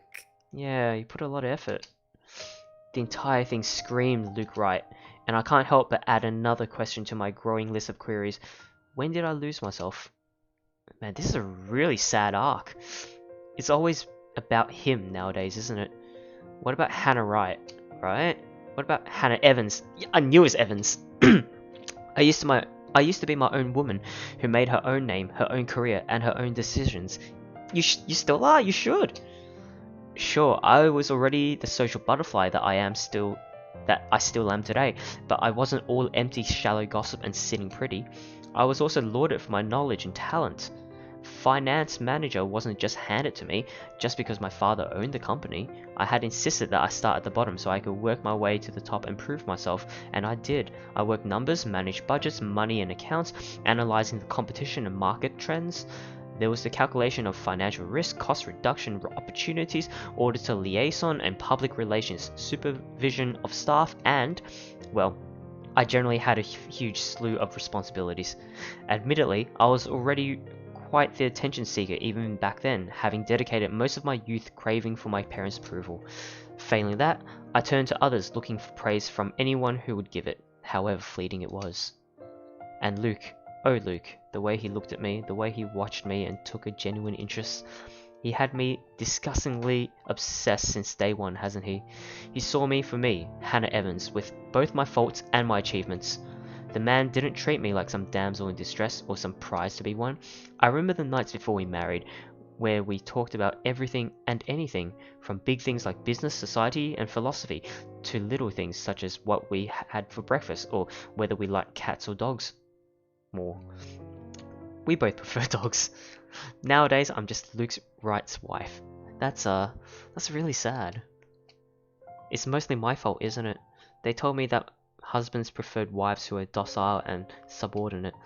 A woman who will always be there for him, yet would never outshine him in all aspects except beauty. A wife needs to be at home and attend to his needs, to have children, and to take care of them in his absence. They said I have no business working anymore after I was married. I can blame society, but I listened. Before I can fall further into this introspective pit of self-loathing, someone calls for my attention. The guests have arrived, madam. And Luke? Running a bit late, I'm afraid. Late for his own party. That man, I swear. He's probably looking to make a dramatic entrance, knowing. Open the doors then. My bad. We mustn't hurry. Knowing him. I got too excited. I'm really engrossed in this story. Cars line up in the driveway, peppering the front of the mansion with vehicles of every kind. Grand Tourers, supercars, even the odd high-end muscle car or two, convertibles, grand saloons and other luxury cars can be seen parked by the valets. A handful of cabs drive off, possibly for those who thought it's too troublesome to bring their own cars. There are at least 2 different media vans as well. They're all here for what may be considered the biggest event of the year for Luxbourne so far. Who knows what we'll plan for the winter holidays. Welcome everyone. Please make yourselves at home. Some of the guests idle, enjoying the warm if not strange sunshine we're experiencing before gloomy skies inevitably return. They greet acquaintances and friends with warm smiles, others less so. From where I stand, I can see the hierarchy of power, the ties that bind these individuals here, whether through convenience or necessity. However, there are also few who are not here to further cement the current place in high society. That's Ash. Such as that young man with his oriental air, ignorant of the looks he receives from women and men alike. Be careful with Shirley, alright? Shirley? Or that rose-haired woman talking on her phone while she looks unsure of why she's here exactly. Yes, I'm at the party already, Mom. Yes, I'll say hi to her if I can. I see Zachary, the photographer, as well. He talks to a few of the other media crew with an air of familiarity. I was just here a few days ago, yeah. And the inside is huge, but the staff are pretty helpful if you get lost. What are they all doing here? And then there are people like the Chief Inspector, people who I can never be too sure about. People who stand on the border between suspicious and being trustworthy. Thank you for the invite, Anna. Husband still missing, I see. I should be saying the same of your darling Rochelle, Lee. Touche. The doctors again. She told me she'll just be in the gardens. Bet she's lying and that she's somewhere around mingling, gossiping with the other ladies. It's no offense, but that seems to be all you ladies do at these parties. And aren't you gossiping right now? Yes, well, what about Luke? Should we file a missing persons report now, or do you want to wait 24 hours? He's around. You know, I can tell if someone's bluffing. Don't tell me, let me guess. He's finally drunken himself to death and not wanting a scandal, you've hidden his body. I was wanting to give this housewarming gift to him personally, too. It's a plate that holds a wine glass so he can stop killing himself with liquid lunches. Looks like it's too late for that. Nothing like that. Besides, this is a hardly polite conversation. Oh, relax, I'm just trying to be cheeky to lighten the mood. It's not like I want Luke dead. The man doesn't serve dodgy plonk like the others when I visit, and he pays his respects well enough. The man doesn't serve dodgy plonk. Is that supposed to be liquor? I could use a glass of wine or 3, actually. Rochelle's been in a horrid mood. Threw her stilettos at me the other day and almost took an eye out. Oh god. Yeah, shoes might be sharp. Not sure if this is how it usually goes, but I blame the pregnancy. I wouldn't know, would I? Still no plans for a baby? Well, I guess that's for the best. If it's this bad now, I can't even imagine how bad it'll be when that little baby bump becomes huge. Have I mentioned how I don't trust him, no matter how hard I tried to do so? At least he brought a gift, I Why suppose. don't you just go inside and have some wine, Lee? Think I will, thanks. Greetings such as these carry on as the guests continue to trickle in. Whether we have short conversations or merely shake hands and nod heads, I make sure to attend and welcome each of them. As the first hour passes by, the rest of the stragglers and I adjourn to the ballroom. Wow, that's real, like, maybe it's not a high society thing or something like that, but like, I feel like if you were to invite people to a party, like, of course you greet all of them, or at least try to, but like, to stand at the door and greet all of them, like, individually, like, one by one, before you enter yourself, I feel like it's a real high society thing to do, or, I don't know, I mean, this is fiction, right? But, like, normally, if you have, like, a house party, and it's not in a mansion or whatever, you're just sitting there drinking, and like some close friends might be there, and you just say, hey, how's it going, you know, and just have a drink and shit like that. But to greet every single one of them at the door and stuff like that, you know, well, unless you're opening the door when they knock and shit, yeah, I guess. Any latecomers will have the attention of the porter instead. I have other duties to attend to now. Hosting parties is always the same old song and dance, no matter how big or small it is. You make sure your guests are well fed, have good company, and have them generally enjoy themselves. So when my opening remarks are done, when the band has started to play, and the guests have started eating, I find myself wandering around aimlessly unless I am pulled aside. For a while, I stay with the group and entertain them before excusing myself. And when they're not anymore watching me, and when they are not anymore watching me, does that make sense? I end up watching them. Maybe it's just the way I said it. When they don't listen, I do. A local banker is having trouble with his daughter. He wishes to marry her off, but she wants nothing more but to make music. That's nice. One of our hotel managers worry about the stolen belongings of one of his patrons, a failing in security which should be brought up to higher authority soon. Our mayor, well, his cat died. Then there is that rose-haired woman once again. It is not hard to notice her with her distinct locks. Yeah, I mean, if someone had rose-colored hair, wow, yeah, they would really stand out. She also lacks the grace that the other ladies have, though that does not make her any less beautiful. Her stance and the air she exudes instead are strong, and they make her stand out despite her casual attire. Many men have already given her the attention, though each invitation to dance has been turned down. I approach, intrigued, although it is no great mystery what occupies her own attention, with the glances she keeps sending towards the boy with the oriental hair. I knew it! She's interested in Ash. She remains unaware though, even as I stand beside her pretending that I am there for a drink. You would catch his eye a lot better if you wore nicer clothes, don't you think? Didn't realize the housewarming was going to be this fancy. I would have gone with a nice dress if I knew. Oh, you're fine, dearie. It's only really the parvenu, those who climb, that come to these parties all dolled up. It's only really the parvenu? Those who climb that come to see these parties. Okay. I don't know what that means, but from context, I'm guessing it's like the higher up people that want to climb the ladder. Quite the black-haired beauty, isn't he? The boy comes over, but I do nothing to speak any softer. He merely passes by and it is a wonder why he doesn't. God, I can't read at all. He merely passes by, and it is a wonder he doesn't hear what I say. Who, Ash? You know, you really shouldn't have turned down his offers. If I wasn't married, I'd happily go dancing with those young men. But you said a name. Ash. That's the exquisite lad you've been looking at all this time. I don't know him, and I'm the one hosting this party. That must mean you know each other. Yeah, what are they doing here? Is he your boyfriend then? Because that would explain those rejections.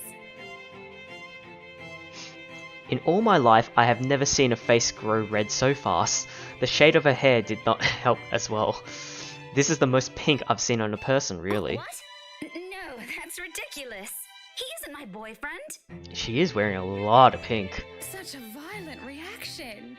A simple no would have sufficed. Mm. Many here would be happy to hear it. And I haven't been looking at him.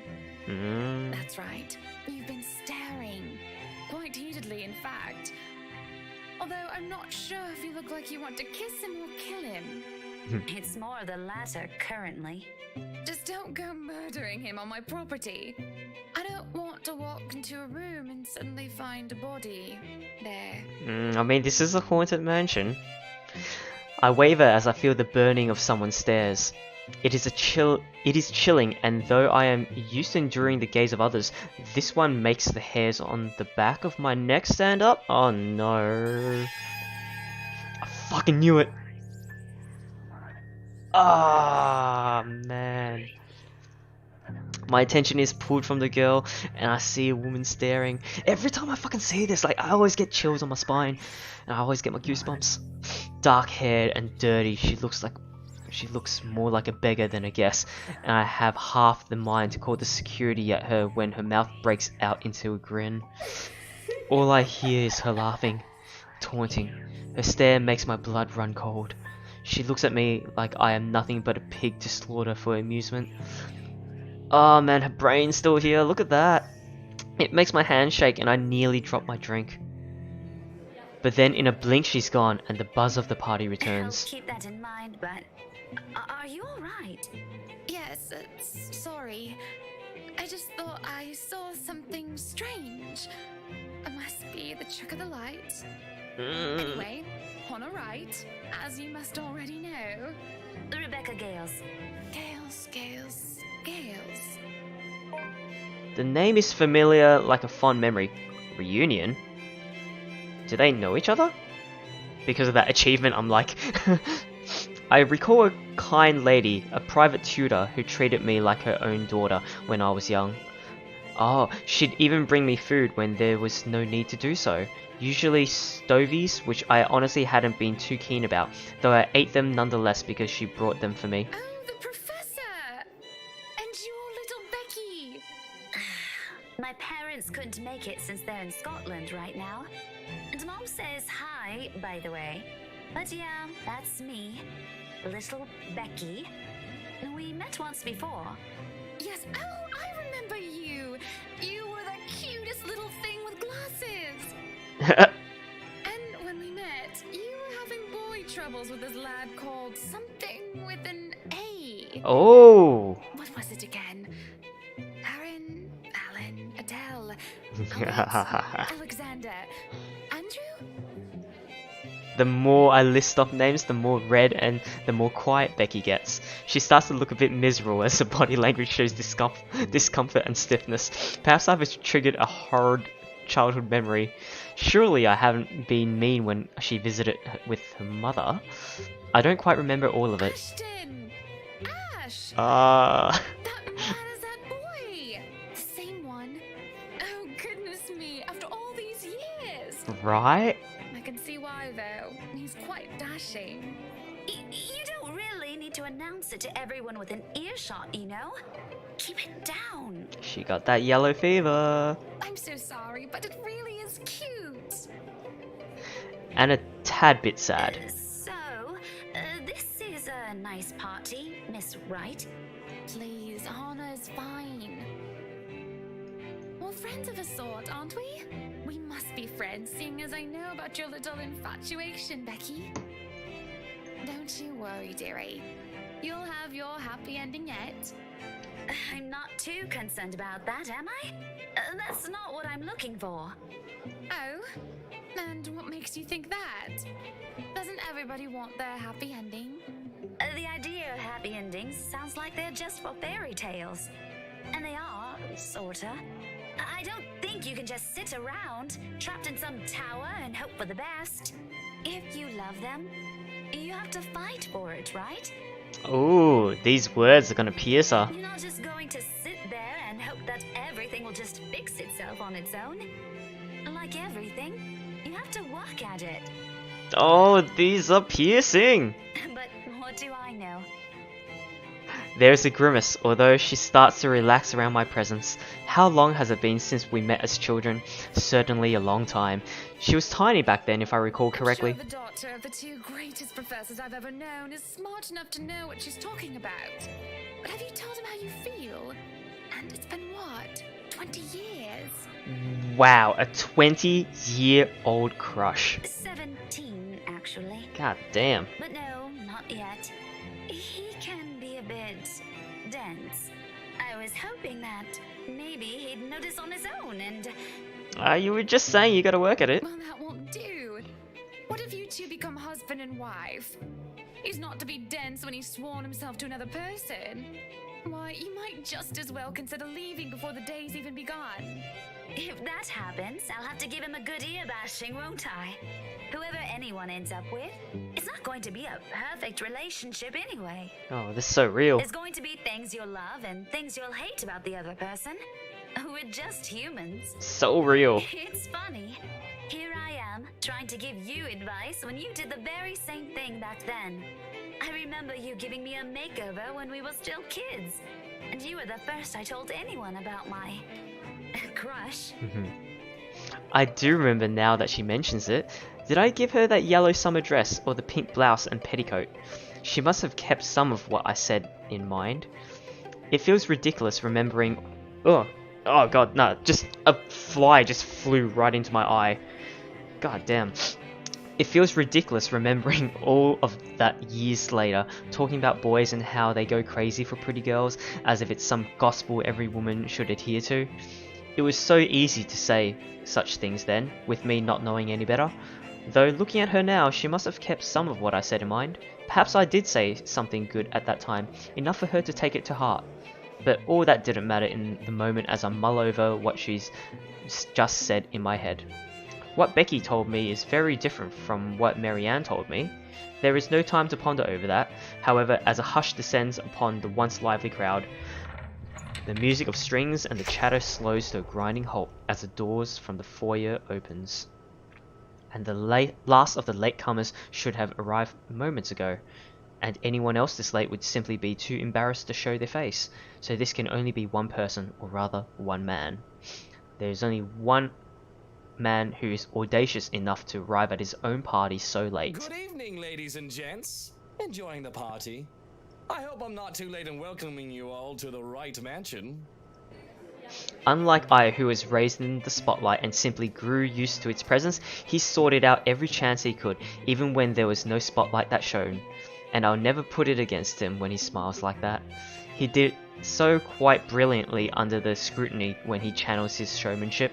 You can tell by the way people's eyes light up as he speaks, how they listen enraptured even if all he's doing is a simple greeting. A little wave of his hands here, a little smile there, and a bit of a swagger. I always tell him that if he is not to be a businessman, he'll do well as an entertainer. I love this side of him, especially when he looks at me and he beckons me over to humbly share his place. Not a single second is wasted as I excuse myself from Becky's side and I make my way to Luke's. Welcome one and all to our humble abode. Tonight, if you have yet to find yourself in your roles, you are all ladies and lords of the court of your king and queen, if you would excuse my presumptuousness. Oh no. So enjoy the feast that has been laid out for your senses as we only allowed the best to be served. Enjoy the rest of your night, everyone. Oh man, I wonder what a party like this would be. There's a round of applause, cheers, and even some hoots. Guests approach us left and right to shake Luke's hand and greet him personally, praises on their lips. It is because of this that I do not see her. I do not see her until she's dangerously close with fury in her eyes and she's already spitting venom. Oh, it's someone else. Johans restrains her, taking care not to unnecessarily harm the pregnant woman. But that does little to deter her rage, and the man has no choice but to let her go, lest unborn child is hurt. Although it might be too late for that, as I see an empty glass of wine in her hand. And how much has she imbibed in? Are you feeling ill, Rochelle? Oh, this is Rochelle Lee, from that cop. Perhaps you need to sit down and... No! Shut it, you monster! I ain't talking to you! I'm talking to this scumbag over here! That's a real cockney. You bloody bastard, standing there with your smarmy smile! She interrupts me, jabbing a finger in my direction before she rounds on Luke. Even as whispers and murmurs break out amongst the guests, all I can focus on is the heat of the moment. Obviously intoxicated, judging by the smell of alcohol on her breath. I'm not ticked off about this display of hers, at least not yet. But I am absolutely pissed by the fact that she'd endanger her own baby by drinking. There is a considerable amount of restraint and glance and grace that I must exercise while I wait for her tantrum to subside. I keep a patient if tight smile on my face. Luke's expression, on the other hand, is indecipherable. Watch your tongue. You're on thin ice, Rochelle. Where's your husband? Who even invited you? Was she supposed to be sick or something? I did. And I told you with great emphasis not to. Now we have a drunk, hormonal, pregnant woman causing a stir. What is even going on? What is going on? I am just about to ask the exact same question. No. But Rochelle, do calm down before you hurt yourself. I can't understand a word you're saying. Where is that husband of yours? Lee, collect your wife right now. Don't you fucking talk like I'm not here and you're not responsible, you ass! You told me that I should wait for you in the gardens! Oh. Excuse me. What is this nonsense you're going on about? Crazy talk. That's all it is. Just completely and utterly mad. Has anyone seen the chief inspector? I am pregnant with your little bastard. Oh. You promised me you'll take responsibility. Oh. God damn it, Luke. I finally got you to talk to me after months of silence, and you do this to me. Oh. What? What do you mean you're pregnant with? Luke, is this true? Lies and slander, woman! Oh. Security! Johans, take her out of here before she makes an even bigger fool of herself! No, you do not do this to me. I was so ready to leave my stupid oaf of a husband. I told you to leave that damn wife of yours. Look at her. Does she look like she wants a baby? Yeah, she does. She really wants one. Look like she could take care of a baby. Oh. of a baby. It is now that Johans returns with security along with a concerned looking Officer Lee. They surround her and move to escort this hysterical woman. Judging by his pale face, he has heard the whole thing and I feel nothing but pity for the man. I'm so sorry for her behaviour. She's been under a lot of stress and the alcohol. I'd be questioning. I'd be like, what? Talking nonsense, that's all it is. Really? You're not allowed to drink because of the baby, Shelley. What are you thinking? Nothing to see here, people. Move along. Is there really nothing here but the ramblings of a drunk? Yes, that's right. There's no way that what Rochelle says is the truth. What she says doesn't match up. I know, Luke. If such a scandalous meeting are to be arranged, he won't do it in such an exposed place, especially not near his precious flowers. And he definitely won't promise responsibility over a child unless it can be helped. Besides, Luke will never go so far as to sleep with another woman, right? Okay, fine, who am I kidding? If I am to be completely honest with myself, he might cheat. With a bit of a temptation and a bit of alcohol, he just might. And doesn't that just make my blood boil to even think of the slightest possibility of infidelity? Lee isn't too far off when he told me how Luke still acted like some young hotshot bachelor. It starts to make me think, perhaps a break is needed. I need to work for my happy ending. Oh man. A break is needed, huh? I need to work for my happy ending. Alright, so basically, I don't think Luke's being very good right now. From the story that we've heard so far. We haven't even seen his side of the story. We don't even know if it is his baby that's in Rochelle. But what we do know is like he is quite an asshole. And we did flirt with oh shoot, what was his name? Zach. But if we need a break and Luke notices that, then like maybe he'll be like, oh, you just want to be with Zach or something like that, you know? Oh no, but a break would be needed, right? If there was a break after getting this place, oh man, what a scandal that would be as well. I need to work for my happy ending. Is what is oh shoot, what was her name? Rose, was it? Rebecca. Oh my god, it was what Rebecca said. Is I need to actually work for it. And she's right as well. Oh no, this is actually one of the hardest choices. I don't know. I'd like to think I need to work for my happy ending, but like, yeah, work on it, and then if he did have that baby, then like, oh god, then, and that was his baby. But for now, we don't know if it was Luke's baby or not. So let's work on it. It takes two to tango. Okay, Becky's words are still fresh in my mind, and I can't help but think that the girl, plucky woman that she is, has a point. If I love Luke, I have to fight for him, don't I? So far, I've been doing nothing but sitting on my behind, hoping it'll fix itself. This whole mess definitely isn't going to fix itself. How dare that woman try to drag our name and relationship through the mud with her lies, and at my own party. Determination fires me up as I take a step forward into the middle of the fray. All the while, she has been screaming. I signal for security to stop, and I can already feel the glower on my face as I stare into hers. She wilts as soon as she sees me. She starts to grow anxious, and her protests die down. I can see her haughty, angry expression turn into a horrified realization. Rightfully so, she should be scared.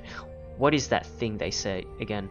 Never wake sleeping dragon? They often think that Luke is the one in charge, that he is the one to be feared and appeased. They think me as only the pretty wife. They forget I am just as capable, just as worthy of respect. Damn right! I invite you, my friend, into my house on a day of merriment.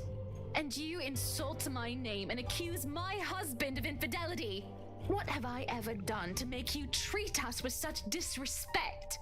You are no longer welcome in any of our estates, our properties, and our businesses.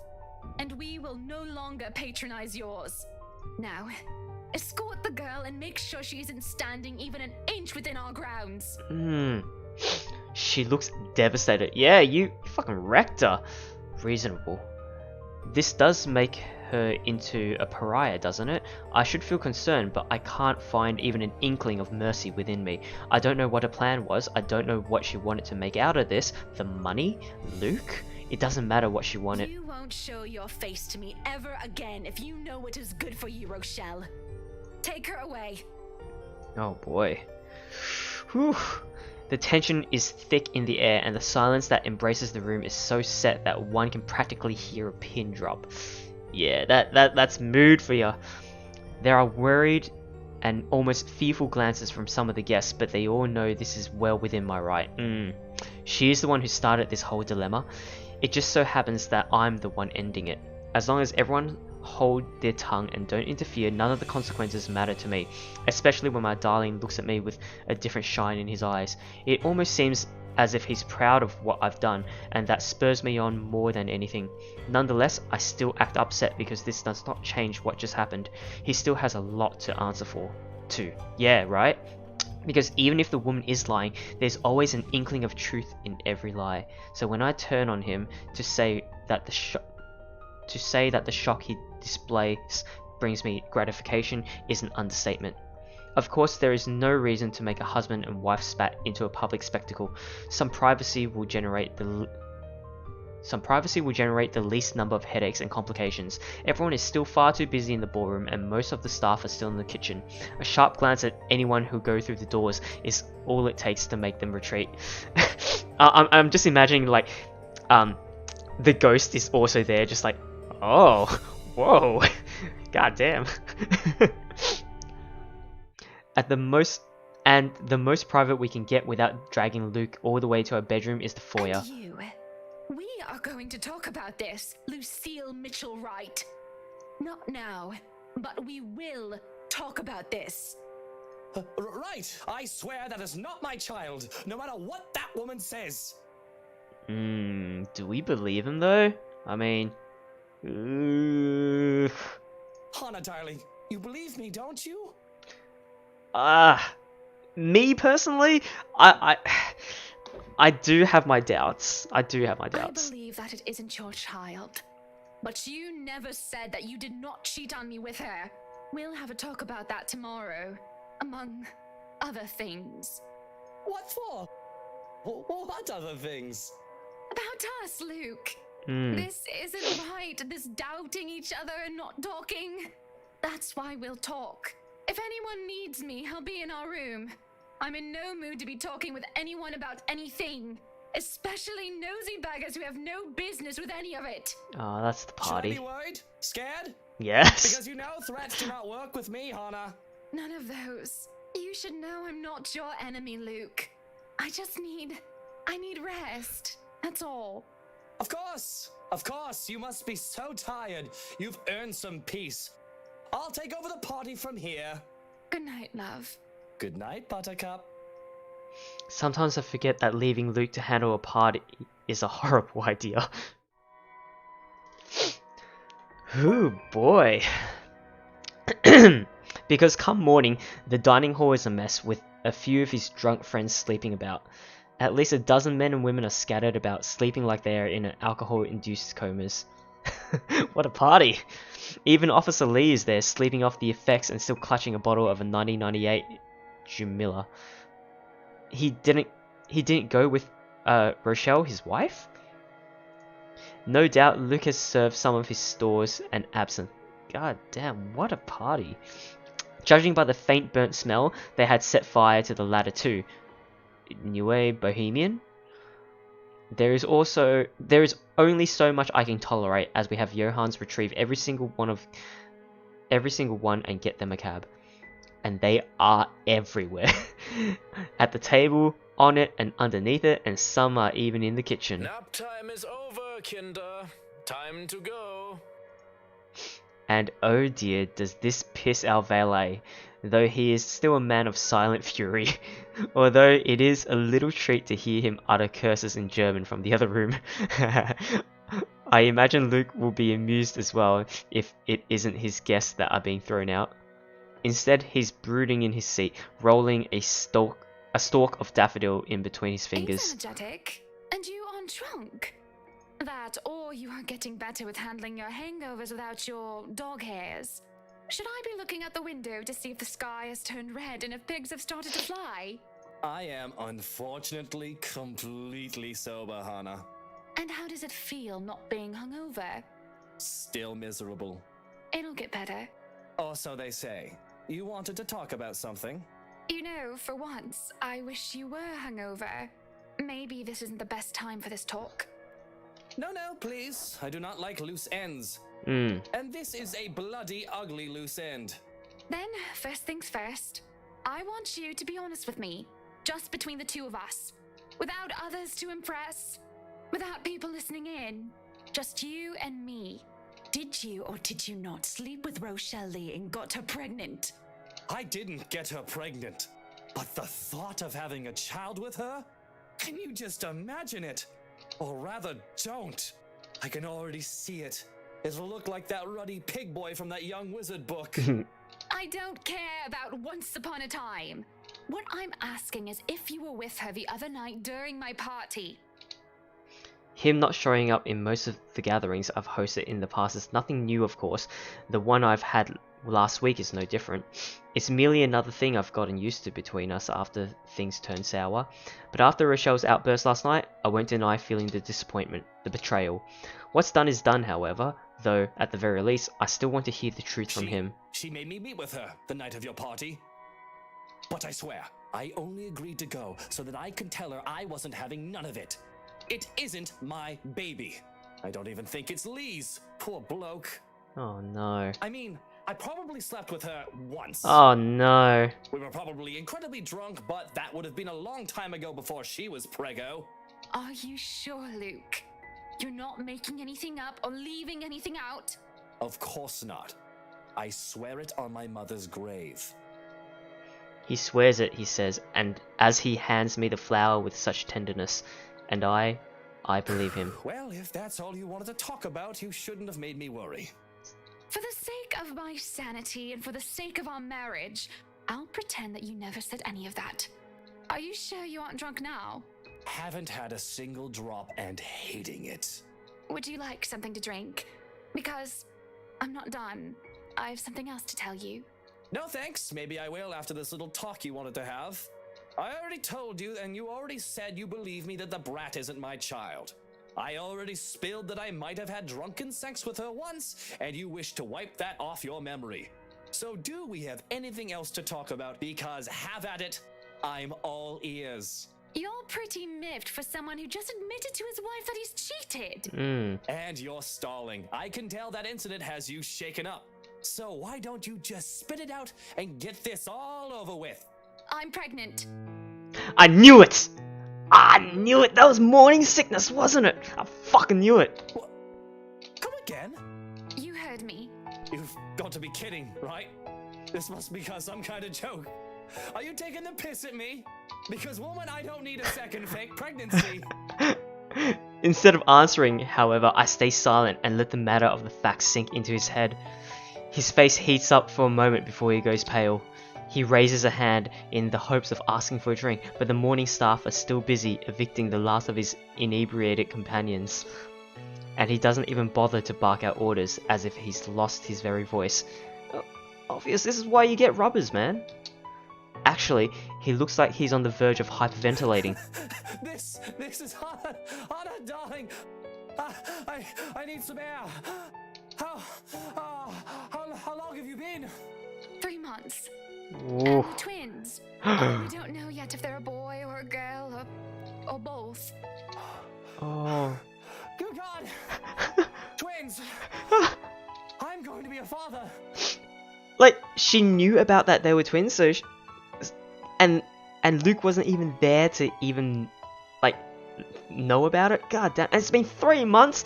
What kind of relationship is this? Two tiny babies. Breathe, Luke. Breathe. Goodness, Luke, I'm the one who's pregnant here, not you. No, don't touch me! Stay away! A scream cuts off my amusement, and without thinking, Luke and I rush to the foyer.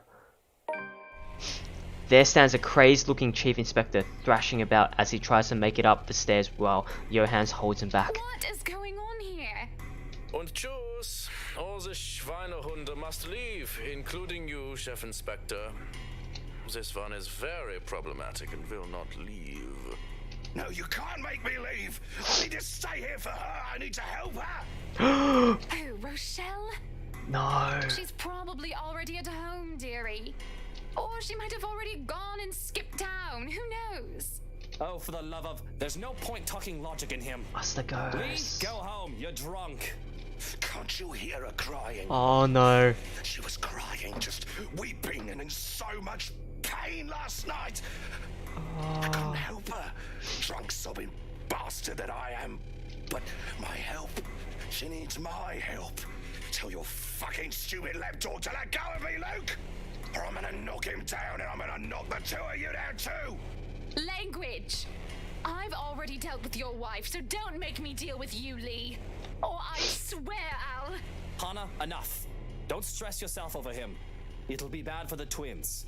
So go back to your breakfast and let me handle this, okay? Are you sure? Why wouldn't I be? Aw. Now, go ahead and do something less stressful. Go ahead and do nothing.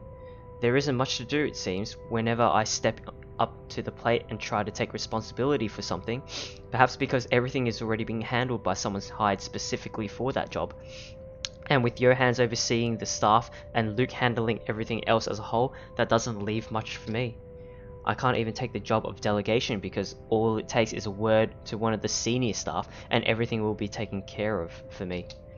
Moving in here a few days ago may have very well been the chore that took the most effort from me, and that didn't take any real effort at all. Yes, Hannah, go buy a mansion in the middle of nowhere. Good idea. Great plan. Regret. No rag rats.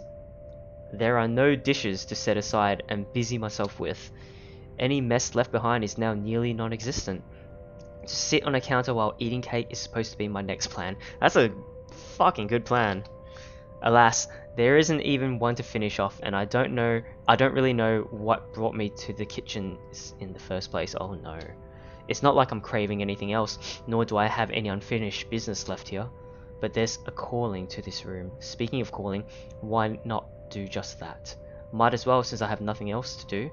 At least that will require some effort on my part, with how cut off from the rest of Luxbourne the mansion is, and with how long it was abandoned before we moved in. Having a landline is out of the question. The solution, supposed to be, are mobiles, though it isn't much considering how spotty the signal is in the area. It will take a bit of maneuvering to get even a single bar as it is. It takes a bit, as I said it would. I have to park my rear on one of the cold drawers, but that suits me just fine. Another matter that needs my effort is who to call. She must not be named is certainly off the list. Okay, I thought something creepy was about to happen, but Rochelle, right. That doesn't leave much to the category of close friends who attend the party, along with the category of who else is awake at this early hour. But soon enough I manage, and the call goes through. Is it Zach? Hello, Rebecca It's Gales okay. here. Who's this? Good morning, Becky. Hannah? Oh wait, how did you get my number? You responded to your RSVP through the phone. It's all saved in here, of course. I thought I'd like to say hi and make plans and get together sometime. Also, I'd love to hear news about your mother and father and about you, my dear. Oh, I hope I didn't wake you up. Oh, you're good. It's sports day at school today, so I was just prepping for that. Figures that you'd be a teacher as well. I'm sure your students must absolutely adore you. Don't know about that. Mathematics? History, actually. Anyway, it's real nice to know you've got my number. I was going to ask for yours because Mom wanted to keep in touch. You could have asked, silly girl. I would have gladly given it to you. Couldn't, though, because, well, the thing that happened.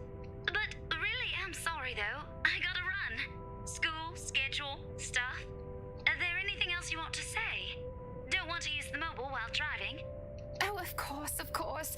I shouldn't keep you. But I wanted to thank you for your company yesterday. Man, Hannah's really starved for good friends. Not a problem. And for that other thing as well. What for now? For what you said to me.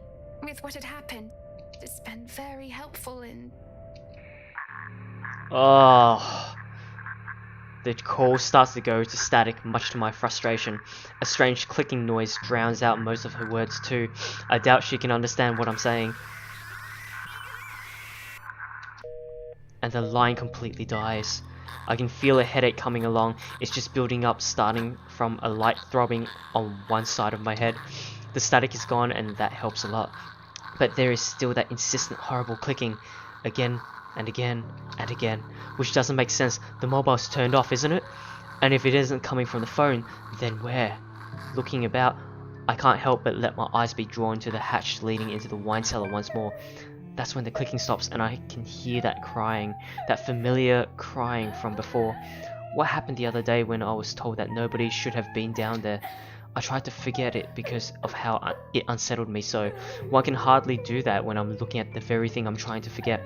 Somebody's crying down there again, but if I leave it alone, it simply won't stop bothering me for the rest of the day. Don't do it, Hannah, don't do it! They might have forgotten to lock it with the party going on. Again? If somebody is pulling my leg, I will not be happy. Oh no. Oh no, Hannah. True enough, all it takes is a bit of a pull to open the hatch. As I look down to the cellar, a sense of uneasiness washes over me. It isn't just the sudden onset of vertigo and nausea, but also the darkness. It's suffocating. And as I look down, it feels as if it's looking back at me. I worry that something will suddenly pull me into the deep. The cries oh no, that's horrible. The cries drown beneath the shrieks that start echoing in my head, high and shrill, like nails being dragged across a chalkboard. They're all screaming, shouting at me, and I can just feel her rage. Help me. She wants to drown me, drag me down and crush me in the very depths of darkness until there is nothing left of me. The deep abyss waits for me, for my death. They're all calling for it. This is a nightmare. Oh no, the whole thing's gone red. Oh, it's all misty. There's a rope around my neck and I can feel the rest of me being torn apart, and they're still screaming. I'm screaming, though it is not my voice that escapes my lips. Its claws through climbing up and forcing its way up my throat like a putrid bile. I choke and gag, yet I scream and shriek all at the same time. And I'm me, but not me. Resist the ghost influence? How? Why? Oh no. Okay. Huh? Oh my god. What the fuck? It pushes me down to my knees before I'm prone and vulnerable on my stomach. It makes me tumble, and I can just feel my whole body seizing, writhing on the floor. Everything and nothing hurts. It feels like I'm on the verge of death. And if I'm not dying, I nearly wish I actually am. Oh man, fuck that. Hannah, what is going on in there? Why are you? Brains. Seeing Luke, something snaps back, and I'm able to take a gasp of air on my own volition for the first time in what felt like centuries. I would have rejoiced and cried for his name if the pain still did not rack my body. In safe hands. Oh. Instead, all I can do is stare listlessly as he comes to my aid and lifts me up, cradling me in his arms. He tries to get me to my feet, perhaps take me out of here, but all he's able to do is get me to sit, make sure I'm not trashing on the floor. I can still feel my muscle spasms, limbs jerking like a puppet's on a string. Luke holds me tight and keeps me still so that I do not hurt myself anymore. Whatever it is that happened, it has my mind feeling frayed and battered. Eventually the pain dies down to a dull ache and my own tongue stops feeling like cotton. It's only now that I can feel the wetness on my cheeks, tears streaking down my face.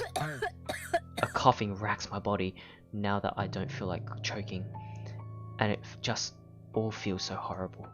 But I don't care. I don't care. Please. What happened here? Who did this to you? I don't know. I'm so sorry. Shh, it's alright. You're safe now, Hana. You're safe now. Oh boy. Oh man, that was the end of the chapter 1. Zachary's one now. Oh boy.